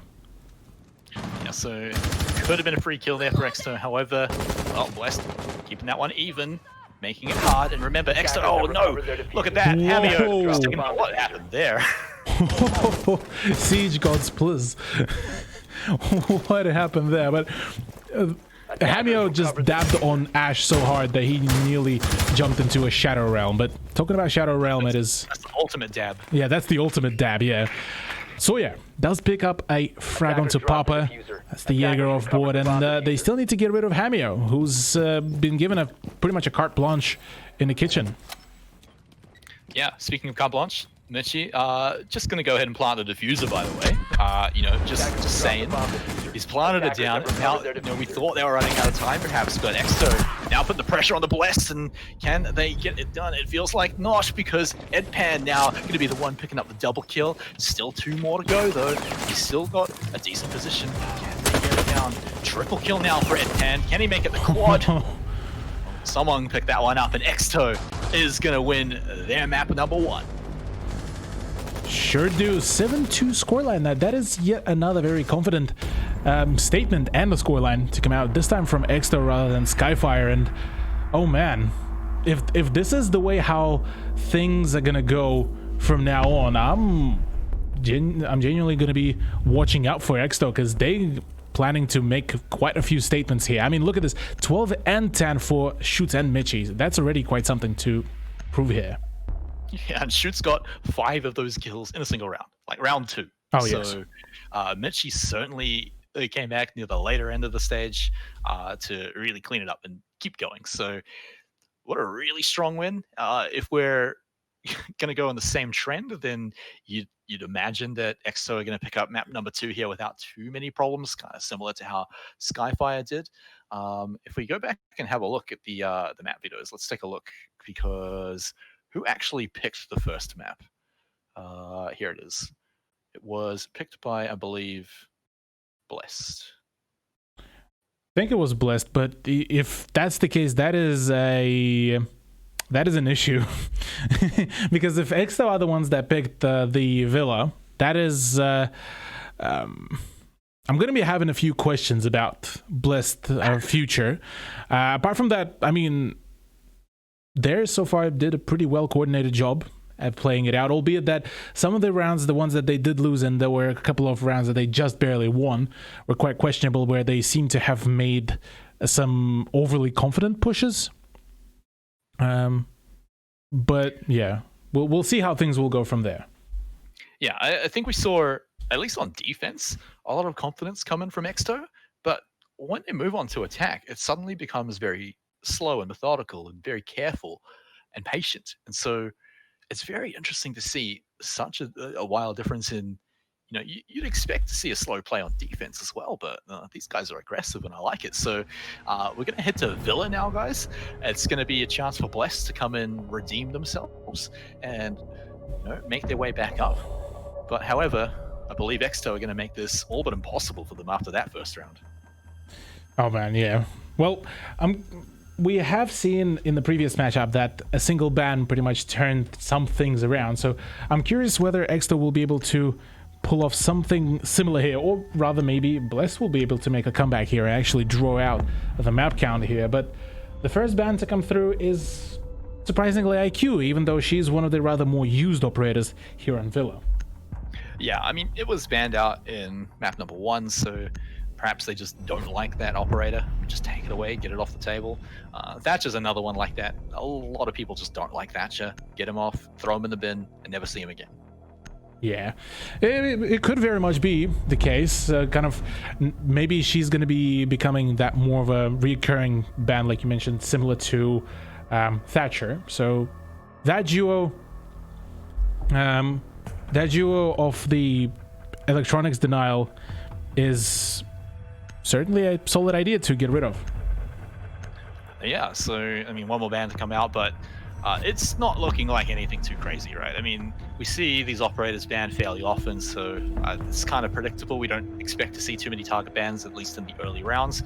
Valkyrie, maybe a bit more of a target ban, but even then, I mean, you see that banned out all the time. So for our final map of the day, let's get into it. And just before we do, I do have to bring up one thing, because they've certainly helped out our broadcast tonight, and that's the New Zealand Defence Force are in fact recruiting. So if you're over here in Kiwiland and you've ever felt like joining, just head over to defensecareers.mil.nz and take a look and, well, see if you can help them out, because they helped us. So with that out of the way, Cthulhu, one more map to go. Villa. Not the most out there of maps, but it is Bless's chance to come back. Yeah, this is the final chance for Bless to for a chance to really find a point for themselves here, given that, well, Coastline didn't really particularly work out for them. But this is going to be a different pace of a map, I reckon, because Villa, like I mentioned before, it's a bit more strat heavy, a bit more coordination heavy, because it's a much bigger map comparative to Coastline, and there's much more ways to really go about, say, flanking, holding certain angles, certain sites. So here I reckon for Exto, this is going to be one of the ways to prove that they can both do fragging and stratting, or whether will we be seeing Blessed kind of showcase that this is where they thrive in the much more open, much more wider maps comparative to what we saw on Coastline. And we will not be swapping any sides either. Going to be picking defense here first for Exto, which means what are we going to see coming out from them? They must like this role here coming in. They've got interesting operators coming in again. We see quite a lot of different ones coming out, but Mozzie's going to be returning along with the Jaeger. We talked about how annoying that combo is. I love how much time Edpan is going to be able to buy with that Koyo, so it's a fun little composition here, but this is already getting pretty aggressive. Shoots, mate. You like to play around with the enemy team, and I can't wait to see what you're going to do here. He's going to maybe just wait, or are you going to peek? What are we going to see? He knows someone's out there, maybe, but he's just going to go for the peek instead, and he pays for it. Ryan had a really good idea there, I gotta say. He knew that if there was somebody, they're going to be really curious. They would want to go for that play. They would want to go for that peek. And he just waited patiently. He baited in a couple of sound cues and got that shot right into Mozzie. So early pick onto shoot is going to be a fantastic beginning here for Blessed Esports. Yeah, greatest opening they could possibly get. Looks really similar to what their rounds that actually won over on Coastline looked like, whether they just got an isolated defender, took him out nice and easy, and then moved in from there. They've got plenty of time they've used to push in. It's still half the round to actually make the final push and run down some of the utility. Particularly, you want to get rid of some of these gas bombs from Mitchie, because they just buy so much time. Yeah, the gas bombs are going to be quite powerful here. But given that Mitchie does love to go for some of the rather more aggressive plays, I wouldn't be surprised if we will be seeing him taken off the board fairly early as well. But for now, 5v4, there's still a minute to go, so Exto already managed to drain quite some time, but they were also forced off a fair few of their positions right now. But oh, Edpan. No, that is just, you do not just white swing like that and go get a kill. That's a double as well. Potentially a triple, but no, Papa will be able to deny him that very quickly. 3v2 though, now in favor of Blessed once again, but Soya and Jordy are full health, and they have quite some powerful positions there. Dude gets it down as well. That's Papa gone, Space Prism gone, all up the ARC, 1v1 potentially situation as Jordy does finish off Space Prism, and now Buck against the Mute, the C8 versus the SMG-11. Is he going to run back, though? He's moving back. He has given the diffuser away, essentially. He does have his eyes over there, though, so he should be able to keep it pinned down. ASC looking to find a kill through the wall, but he has to find that diffuser, or he's got to find Jordy. He can't wait anymore. 12 seconds left. He throws in the flash and hopes to find something with it, but from behind, Exto will pick up that kill. Yeah, Jordy played it fantastically, albeit that it was a little bit onto the Buck player of Blessed Esports, the fact that maybe going in for just the frags was not particularly a brilliant idea, but that bait was really well executed there by Jordy, just showing that he technically was somewhere around trophy and then falling back all the way to the 90 created just the perfect distraction there for ARC, and well, that's all she wrote really for the first round. Yeah, but it did come a lot closer than many of the rounds that we saw in map 1, so Exto maybe sweating a little bit, and Blessed maybe actually feeling a little more confident, if not maybe a little bit tilted after coming so close but not picking up the win. But you've got to take the positives. You've got to say, hey look, we came close, it means we can do it. So it's not looking too bad for them right now. It's not as one-sided as we saw in the first match with Skyfire stomping bands, but you know, Exto, some of these rounds have looked incredibly one-sided. Yeah, some of the rounds definitely did look like that, but I don't think that Villa is going to be that way, really. I genuinely think that Blessed got really close to finding themselves that point, but just a little bit were too far away from nabbing that dub. But maybe this round will be a different outcome. We'll have to see that, because it is going to be AVG. It's one of the rather more frequently played sites compared to some of the others, so here maybe Blessed will be able to nab that much needed win, albeit that they didn't really change their operators lineup. Yeah, remember they had a pretty good intro into the last round where they picked up shoots pretty much right away with a little bait coming out from Papa, so was it Papa? Might not happen yet here. It's the thing. They can't rely on that every single round, so probably just going to be a straight on 5v5 from the get-go. We're not going to have any entry frags, at least like that. But still just droning out. Space Prism wanting to check out his entry, see if he can get in. But down shoots goes. All the way down below. He's going to be doing some fun roaming. This is actually what a fair few of the North American teams do like to do on Villa. A whole lot of them like to play either a Jaeger or a Pulse at the very bottom floor and then just kind of go in for the late flanks. And usually it does work out pretty well, so I'm curious how will Schutz play his cards here. Certainly his position is now completely unknown, and I don't think that Blessed will dedicate enough time to really go in for the full drone downstairs, but instead, it's Edpan. Just finds a vertical frag once again. It's all about verticality here in Exto office, and well, BLS are certainly not quite keen about that very fact. Mitchie, though, has been hanging back pretty far here, over on the one line. Definitely checking these stairs, checking these doors, but no one has walked close enough to it just yet. Look at the room. It's covered in magnets as well. It's just another one. Just throw it on there. Sprinkle it like fairy bread. Why not? But meanwhile, Hamio's picking up a kill onto Jordy. So they have evened it up, and they've even taken out Mitchie as well, despite his very impenetrable room of magnets. Yeah, he's just, instead of throwing all the utility, just go and push in with a gun. Why not? Shoots. Fantastic flanking position, and his position is going to be completely unknown here. He's very much curious. He wants that run out, but he's also very much knowledgeable that there is the run out denial. Space Prism reads him like a book, and now in a 4v2, it's all up to Edpan and Soya, and well, this is all looking like Blessed round from the get-go. Yeah, just got to go in and do the business, get the broom out, sweep out the remaining defenders. Sawyer, the only one to remain. No utility left, of course. He's going to just try and get a few feel-good kills, but does a bit of a dance as the bullets riddle his body. Blessed picking up that round here, feeling great about it. So I think you're right. I think we're going to see a bit of a closer match here on Villa.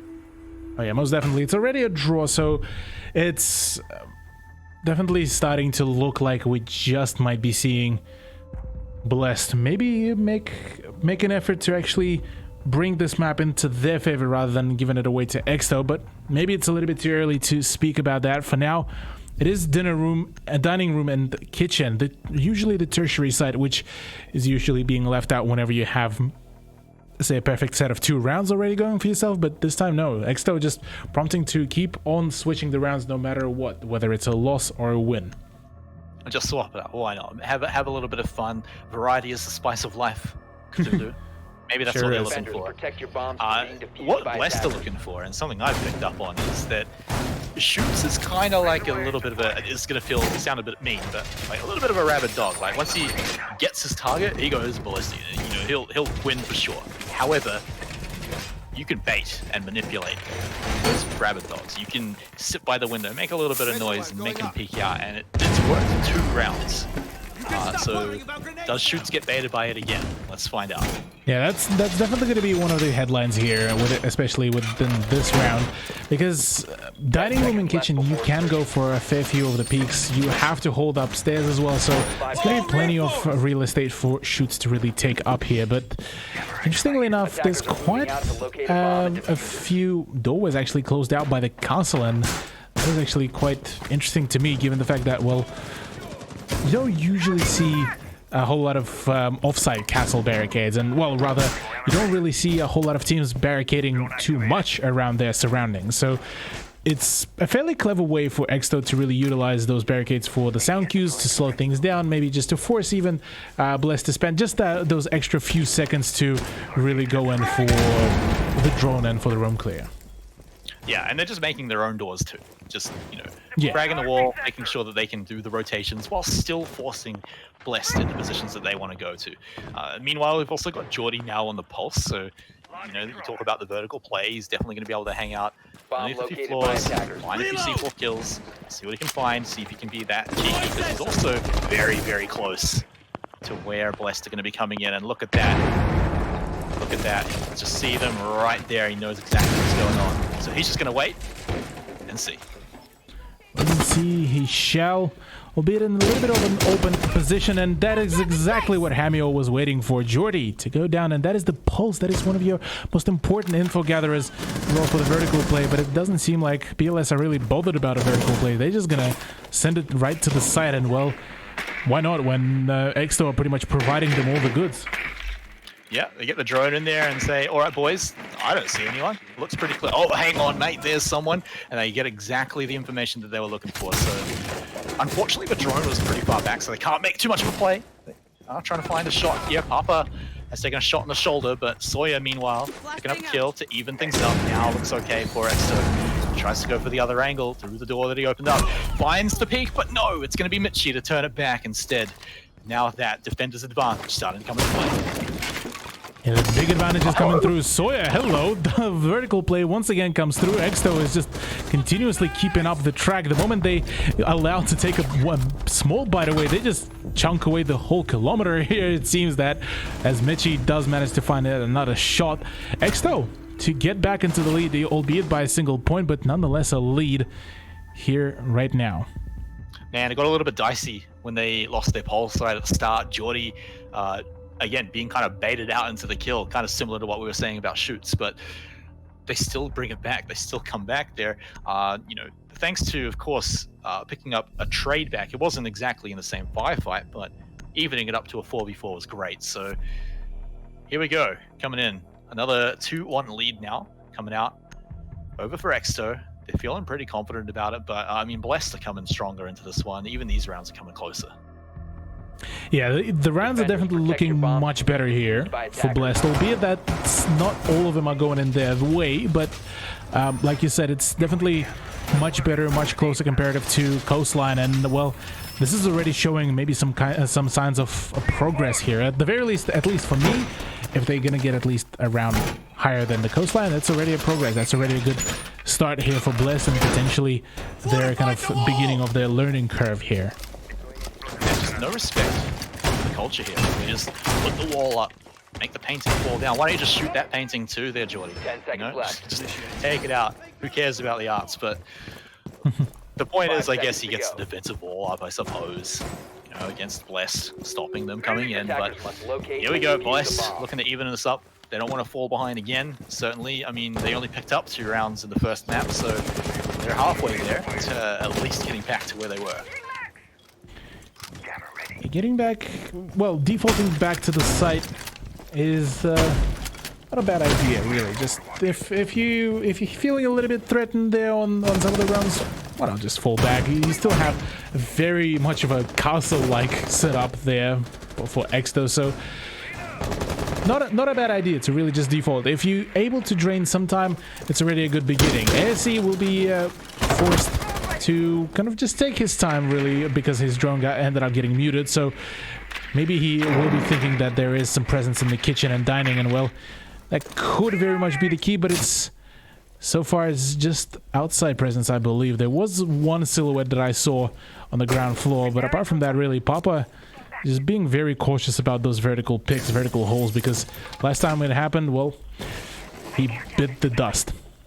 But that's it, right? Look at how careful Blessed are being, whereas Exto just simply defaulted back to the point, bought a little bit of time, and now look at how far the clock's going down. But Blessed starting to realize what's going on, starting to drain a bit of utility too. So now they can start making their way forward. But look at Jordy hanging back. I think he's looking for something. Oh, just waits and make sure he gets the kill. Let's make it 2. Fantastic trigger discipline as well for Jordy. The moment he identified the 2 targets for him to go off, then he just rolled in, got the kill, and kind of fell away. He didn't go for a greed play, but that is exactly what he needed. BLS now forced to push back from that ground position. Yeah, go ahead. Yeah, I was going to say that's the difference between 2 free kills and a trade. And with that, I mean, what are Blessed going to do right now? It's a 3v5. They've lost, you know, their bucks, or a whole lot of soft breach isn't there. At least they've got their hard breach. At least they can still make it through. But you want to be winning these firefights. Look at the early gas bombs coming out too. I feel like Exto know they've got the lead here. They know they've got the advantage, and are just waiting for Blessed to go in and make a mistake. Well, really, there's a single person that is downstairs. Well, Jordy was about to do some scrambling there, but Space Prism had his eyesight true, and well, there's the pump shotgun coming through. Mitchie needs to connect the shot, at least on the thermite. Goes and gives out a little bit of damage, but I think that's Hamio. Space Prism, meanwhile, is on a rampage on the other side. We'll be able to find a shot, but we'll get shut down. Another quick trade here by Ryan as well, as now there's the partial control of the A side, and well, there's the pre-fire coming through. Ryan will be able to keep going with the plan. He will stick it, and well, there's a crossfire being set up. Hamio needs to keep holding the angle true, because right now he's the last man standing, as Sawyer did find a shot onto Ryan. Definitely doable, but as soon as his position's compromised, it may be all over. He's got his eyes, he saw them go by, but do they know what's going on? He's gone for the plant. Get it down. He goes in 1v1 now. Still going down, but Sawyer! No! Hamio gets out! He gets it! He gets a double kill as well, and that is a fantastic bait as well, right into the Nomad charge, and a hipfire headshot. Oh, that is just the things you love to see. He fat-fingered that duck. Sure, Hamio, sure, mate. All on purpose, all skill, but there it goes. Beautiful little slick duck to stay alive and win that 1v2 actually at the end there, so very close. They even up the score. It's actually a really important round there for Blessed to bring it back. It shows, hey look, you know, forget map 1, we are here to fight. Interestingly enough, here's a fun stat for you, Smite. All right, hit me with it. So Trophy so far has been played out 2 times, and once it was won by Exto and once it was won by Blessed, but so far attacking Trophy was by far one of the more intimidating rounds that was played by Blessed, even though they ended up losing the first round by a 1v1. So in theory, you could say that Blessed did a really good, very successful push 2 times on the same site. And so what this would be telling to me, if I was, say, an Exto player, try not to maybe go for the Trophy play. Yeah, and maybe get a leash on Shoots, maybe Geordie as well there, because Attackers you have definitely don't located a want those bomb. guys getting picked off at the start. 10 You want to seconds make left. sure that some of your more valuable fraggers are going to be sticking around right until the very end, 5 because seconds to if insertion. it does come down to a 1v1, you want it to be them. So let's Attackers are heading see out if it to is going to be the true bomb. again. We've seen Exo try to do some cheeky things at the start of the round before. It looks like that won't be the case this time. It will be a little more standard. Just going to fortify everything up again. I want to see, are we going to see any roams coming out? Actually, on the note of the rabbit dogs, it's interesting. Shoots is still yet to find a single kill. After an explosive first map, he's completely silent this map. And the fact that Blessed were able to shut him down, it definitely shows. The moment there's no wild fragger out there for Exo, they're falling behind. Yeah, don't forget though, Mitchie wasn't far behind in frags. And True. So It was in he's double certainly digits as a well. player that we haven't seen him be baited out into the window, at least yet. So still a chance for it. However, Mitchie, like we were just saying, top fragger will take out Hamio.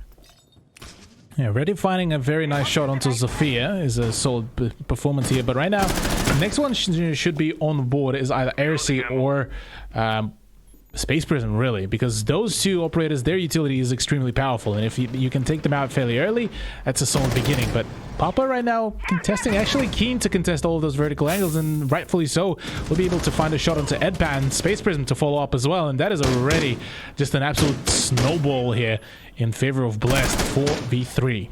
Alright, well, this time though, Exto have Mitchie and Shoots all alive, but all in several different positions right now. So they will find it pretty hard, but they do, again, have that defender's advantage. Shoots, look at him, he's in a bit of an awkward room here, especially if ASC can see him, but he'll be able to sneak around. Stay safe, but I feel like they're going to meet, and there it is, but it's going to be Shoots to come out on top. Yeah, Shoots finding that frag is definitely going to be quite impactful, but he needs to solidify his position. He needs to find that flank very quickly as well, given that Papa and Ryan are currently all aiming their guns right at the 90 hallway, so this is the perfect time for the Jaeger to go in for the flank. Sawyer, his position is being extinguished all the way around, but right now there's the pressure coming through. Papa, Ryan does pick up a shot, and my brain cannot keep up with this kill feed as BLS do manage to finally find yet another round for themselves and continue the streak here. Yeah, and it just felt like once Exo were down to 3 members, they were all just in different places. It was just pretty hard to really win any fights there, you know. Shoots managed to pick up that one frag, probably felt good, but, you know, he was still in a bit of an awkward position, like you were saying. So, you know, Blessed actually now taking the lead thanks to that round. And, you know, they managed to do it on the side that you were talking about, being one that they were a little more successful at pushing. Yeah, AVG so far has full 100% win rate for Blessed on their attack, which is a solid showcase. Yeah, now that we're going to be going back to Dining Room. Now, this is the site which was one of the rather more successful for Exto. So there is a potential that we will be seeing potentially maybe a 3-3 scoreline. But if Exto won't be too careful, well, we're going to be seeing a very quick 4-2. And well, that is not the situation that they would want to find themselves in after, especially the defense side. Yeah, well, we'll have to see, of course. I mean, it's certainly looking, just in general, just 1,000,000% better right now with Blessed. And I think that's what we were really looking for, and I think that's what Blessed were looking for. So they should be at least pretty stoked, at least coming out of this half, especially if they can pick up the win here. So one more round here. Nothing too crazy being swapped up around. Are we going to see Exto do something cheeky? Are we going to see them split up a little bit more like we saw in the last round? So let's take a look and see where they're going to be standing once the round starts. It's definitely going to be a very interesting position where we could find both of the teams at, really. Shoots, his position could be very impactful here if he's going to be able to play his cards right and practice some good trigger finger here. But apart from that, really, Edpan is in a very out there position. It's very unorthodox to have a offside hold like this with the castle barricades, because the moment one of those castle barricades or the ballistic shield goes down, you're extremely exposed on one of your positions, and this is the last thing that you want right now if you're a defender. And they know he's there as well because you could see the drone spot him out, so he's moved position, but even then it's still very similar. He's still in a bit of a dangerous spot, especially that they know he was around the area. But you can see Blessed up above. They're just kind of clearing out the rooms, making sure that they're going to be able to take that top position. Even the diffusers sitting back outside, making sure they don't drop it randomly in a pretty awkward spot. You can tell this Blessed round is being thought of very carefully. Yeah, Blessed are being very methodical here about their pushes, about how they drawn it out. They are waiting for Exto to make the wrong move, and it certainly does seem to make Exto quite anxious and forcing them to kind of start moving around. Sawyer's position has now been very much exposed due to him going for a pre-fire, and that could be potentially a bait to get Papa into a crossfire, but instead Jordy actually falls back from the very same position, which is questionable. He's expecting them to push underneath, at least where he is right now. But now that they can, they've opened up their ears and they can hear the gunfires, just basically on the other side of the building. They got a better idea of what's going on. So, still once more, they can be top position above them. But now, as he walks around the corner, Papa will take that one for free. Yeah, Papa finding that shot is a solid beginning here, and the same goes for potentially Jordy, albeit he was able to fall back to a different position. Ryan finds yet another one as well. That is already, again, the two big, well, somewhat big players from the previous game already going down, and shoots, does manage to finally find the play. Same goes for Mitchie as well.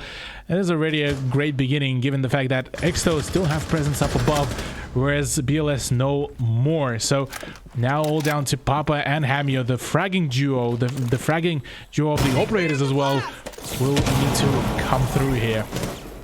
All right, just gonna open the door wide and open, let him go in and try and buy some space for his teammate, but Hamio will not survive. Papa picks up a kill, he picks up shoots. Can he find the final two? He knows roughly where they are, rushes onto the site, looking at every angle, making sure that he's covered. Doesn't have the diffuser, has to find the kills, but cannot do it, and Exto will even it up.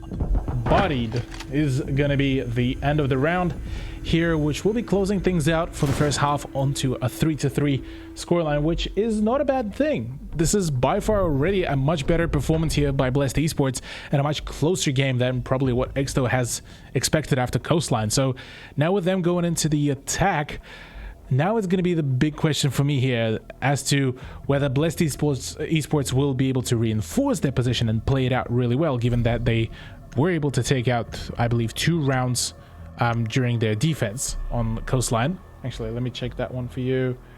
I think it was 1 round on defense. Yeah, 1 round in defense, pardon me. Yes, 1 round in defense and 1 round on offense. And whereas here they're in a much more even position, so this is where they might just be able to bring things back for themselves. Yeah, so that's certainly going to be on the table here. You know, we would need to know what these guys are going to be able to do. Their team composition, it does look a little bit different. We're still seeing things like the castle. You know, of course, Jaeger's going to show up all the time too, but nothing too different from what we saw from Exto running on defense. But you look over on their attack, and it's kind of similar. I think you're crazy. You still got Nomad. You still got similar kind of breach with the Havana. So yeah, I feel like both teams have swapped roles. Yeah, they got all of the essentials really for themselves, albeit that probably Exto are going to be going for a little bit more of a should I say it, a bit more of a fragger heavy setup, given that whereas Blessed were running a Thermite, this time it's a Hibana, so a bit faster, more remote kind of breaching to be done, and shoots already with a frag right in the garage onto Hamio, and that is the Legion of Board, so no more of the goo mines going to be placed around apart from the first 2 that he gets at the beginning of the round. Yeah, and that's one of the better things about, you know, someone like Legion being taken off the board. So they'll be pretty happy with that, to not have to deal with those goo mines later on. Exto now have plenty of time. Such a good start, such a strong start. So you can see them, they're moving and clearing out the rooms one by one. But you got to keep your eyes up, because this has been the problem throughout the whole game for both teams, is those shots through the floor. The shots through the floor were a plague for Blessed to really deal with, and right now maybe Exto will get the test of their own medicine, but for now, really, it's just, yeah, Exto just spending some time just to kind of deconstruct some of the barricades, the castle barricades that want to be gone. And oh, that's a bait of a C4. Interestingly enough, as Ryan was hoping probably to get rid of Soya on the window, but to no success, really. That's a Soya. We all saw it. That's an unfortunate one. Luckily, doesn't lose too much out of it. We'll get flashed again. This guy blinded longer than he's able to see, unfortunately. But now that it's all run out, half the round has gone. Man. Did we get to see ever? Are we going to get to see the game? I don't think we will at this point, with all the flashbangs being extinguished here. Well, most of them, sorry, as the second flashbang was coming from Jordy and to hit Sawyer right on the body. But apart from that, really, BLS are kind of sitting pretty. Papa to find a kill onto Edpan will be solidifying that the pacing will be slowed down even further and will be forcing shoots to go to the ground floor. And, well, apart from that, really, Jordy, white swinging right onto the stairs, actually finds a nice headshot onto Papa, and that is already making a 3v4, but still the push needs to happen very soon, given the fact that it is only 45 seconds remaining, and, well, Jordy and the co needs to go in for that push. A bomb has been located. The Space Prism getting a little bit locked down here as more walls are being opened up around him. He's got more angles to cover, so he's going to have his work cut out for him right now. As Exo a shorter push pretty soon, 30 seconds to go, getting the last drones out just to make sure they have all the information they can get. As you can see, Sawyer still droning, still got his eyes on the window, just waiting for them to go forward. The flash goes in. He won't flash himself this time. Will go in. Should have got the kill, but won't get it as ASC shoots him back. Now it's down to a 2v2. Space Prism and ASC.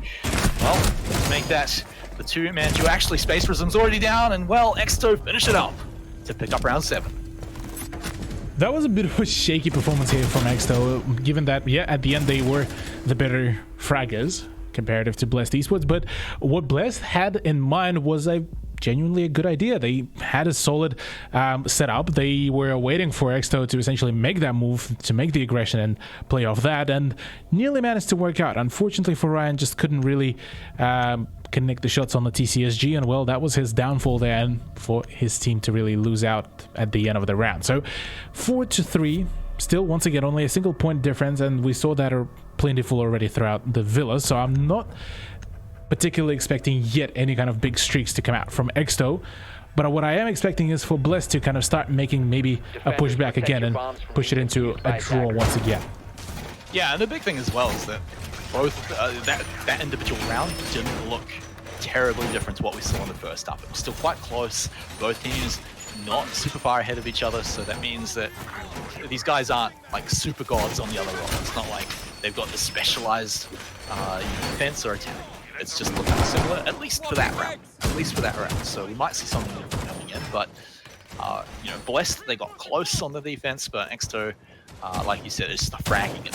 They're just the better clickers on the head. Yeah. At the end of the day, Dining is our next site to be defended. Do you reckon we will be seeing a different turnout? Do you reckon we will be seeing Blessed to kind of pull up here, or Exto will continue their streak? I mean, if I look at the script, I mean, the previous rounds, right?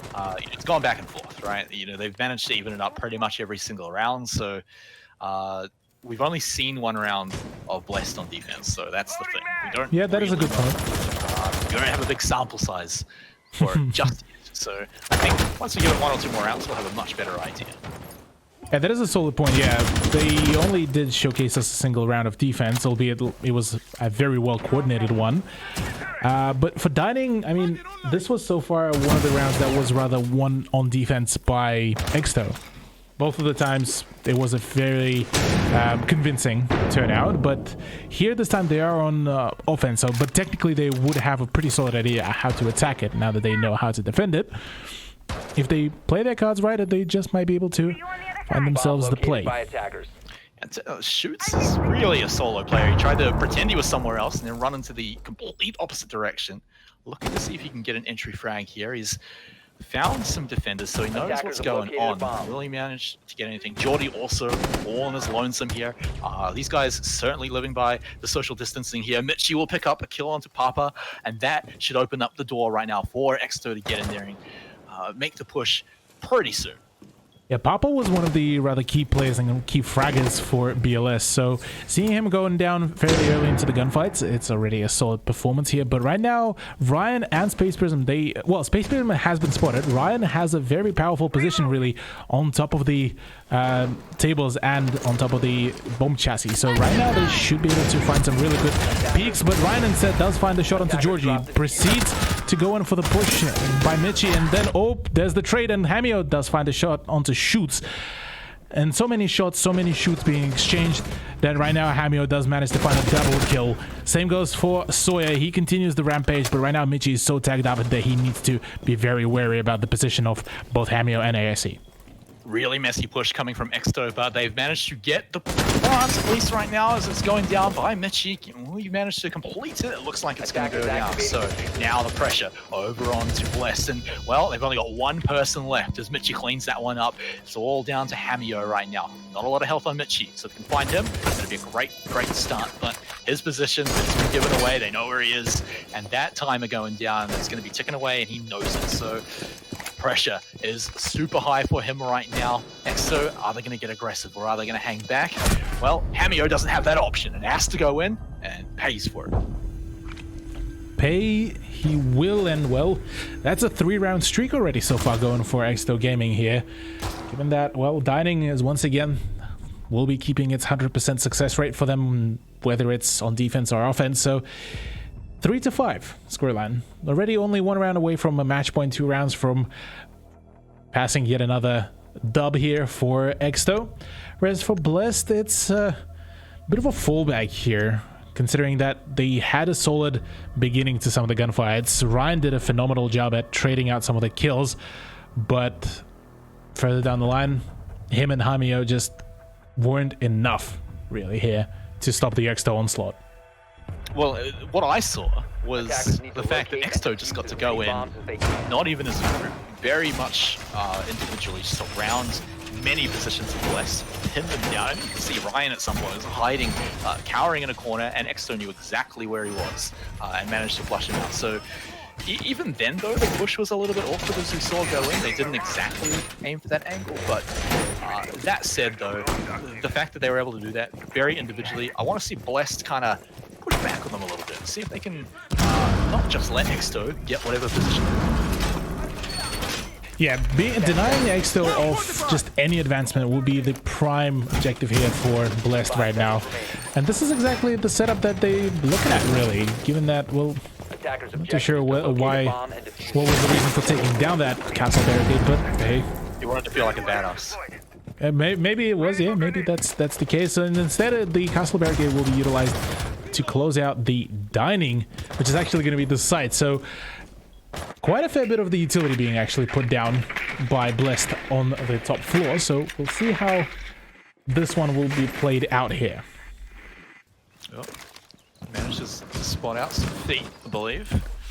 So should get a little bit of information. Blessed are unfortunately going to be playing against that for this round. Now, Exto, once again, probably in a better position, moving again around. They haven't managed to just get whatever position they want this time, though, so that's a little better for Blessed. But time, of course, can always change.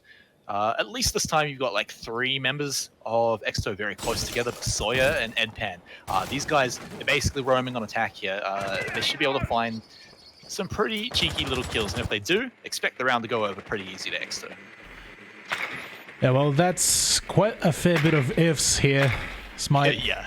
So we'll have to wait until the end of the round and the conclusion of it to see which way is it going to go. But for now, I mean, yeah, Exto are just taking their time to really drawn it out, just figure out where is exactly the play, given that it's only a single Legion that is currently playing in the trophy. So actually, pardon me, 2 players are playing in the trophy, and AC is already down, and that is not a good start here.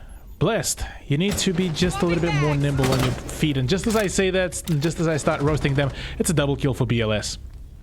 Yeah, and it's taken them more than half the round to get to this point too. So Exto now, again, the pressure is on, the clock is ticking. So ASC going down, Hamio going down, that's great. But even ASC isn't fully down just yet. So I wonder if they can even manage to get him back up. But that's a big ask. Geordie shoots, will pick up some kills. Now it's down to the 2v2 once again. We've seen Exto pull these off before, they win these, but some of the push has been a little messy. Shoots and Sawyer. Shoots certainly one of the higher up players. Can he peek and get the kill? He peeks and gets some damage. Ryan very, very low, and then back will just get knocked down to his last points of health to be downed, and now it's just up to Space Prism. He certainly can't get Ryan back up, so he's gonna have to defend it all on his own, and he's starting to rush in. There goes the flash. There goes another one. Will he go for the plant instead while he's waiting? There it goes. And no C4, no impacts there on the side of Space Prism. He needs to go in for the push. Tries to go in for the peek, but to no avail. Nicely done by Exto, as they are going to be securing themselves the match point here on a 4-round streak so far. And once again, keeping Dining completely uncontested. 100% success rate both on defense and offense. Yeah, so once more we see Exto with a pretty sick attack round. It's looking pretty good. Like you said, it's 4 rounds in a row now. So now onto match point. Now looking to just make the entire match just a 2-0 over the maps. One more to go, and we have to send Blessed all the way back to that very awkward position of you got to win every round or you're out. Yeah, this is the final countdown potentially even here for Blessed Esports. No more retries, no more goes here really.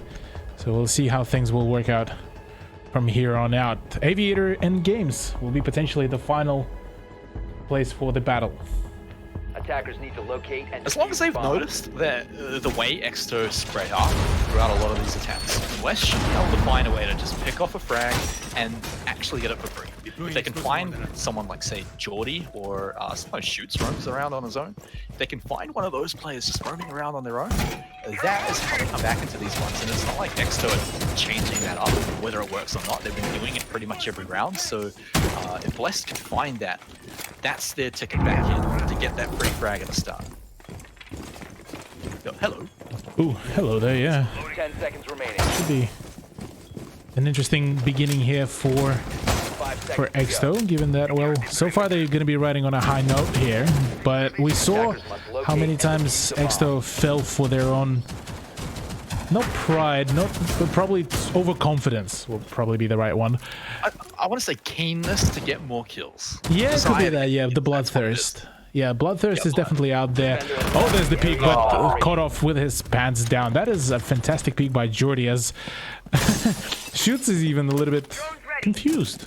Yeah, I'm not too surprised that that's something that Bless tried out. That would have been a really cheeky way to get back in without, relying on outskilling your opponents, getting the surprise. But in fact, they pay for it. They do get most of the damage onto Geordie, but a 4-man defense when they've already been struggling on defense here so far. Terrible way to start it for now, but maybe they can get a kill onto Geordie. Maybe punish him for taking that damage.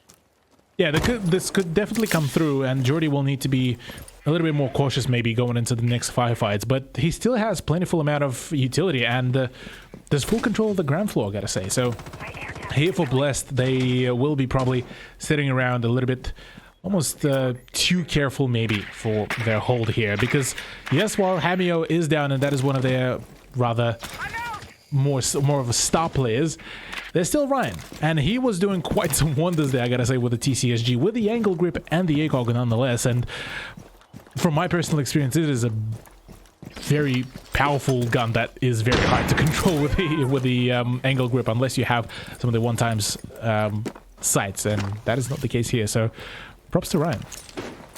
Yeah, and it's good to see as well. Exo, even with the free frag at the start, aren't taking this too carelessly. They're still very methodically clearing it out room by room, checking all the angles. You can see draining the ADS too. Now they've got a pretty good idea of where Space Prism is. They can get in there, get the pre-fire. They should have plenty of drones left to get some information, like we said. Also keeping Geordie alive. Definitely don't want to make him be the one doing the peaks, but look, he can still get his utility done, and Edpan can still get a kill. Yeah, Edpan finding his shot onto ARC out of all the players.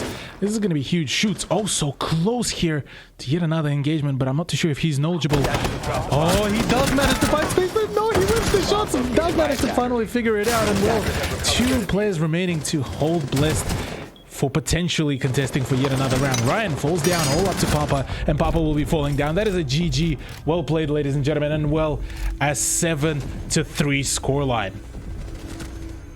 So a little bit closer there for Blessed as we came onto Villa, but at the end of the day, Exto, once they swap on to attack, they looked almost as dominant, maybe more so than they did on map 1 when we were on Coastline. So the GG to them. They're going to be the second team today to pick up that 2-0, shooting themselves right up to the top of the leaderboard. So again, well played to them. So we'll have to see, unfortunately, next week, Bless to come back, see what they can get done in next week in the next match. However, Cthulhu, that's all of our matches for today, but we do have 2 more tomorrow. Yeah, we do have 2 more tomorrow matches. That is Bizarre versus ShadowNet and PC419 against Ferox. And both of those games, I reckon, are going to be an absolute barn burner to really watch. All right, well, with that all said and done, all of our matches done today. Congratulations to the winning teams today, Skyfire and Exto, picking up those 2-0 victories. And, well, they'll be able to continue that lead up at the top of the leaderboard next week. However, ladies and gentlemen, that is all for us on the show today. I'm going to have to bid you farewell, but we will be back again tomorrow at the exact same time, 8:30 p.m. if you're a Kiwi, 6:30 p.m. if you're an Aussie on the East Coast. And we'll see you then. However, thanks to Vodafone for supporting us for the stream today, and we'll see all of you tomorrow night.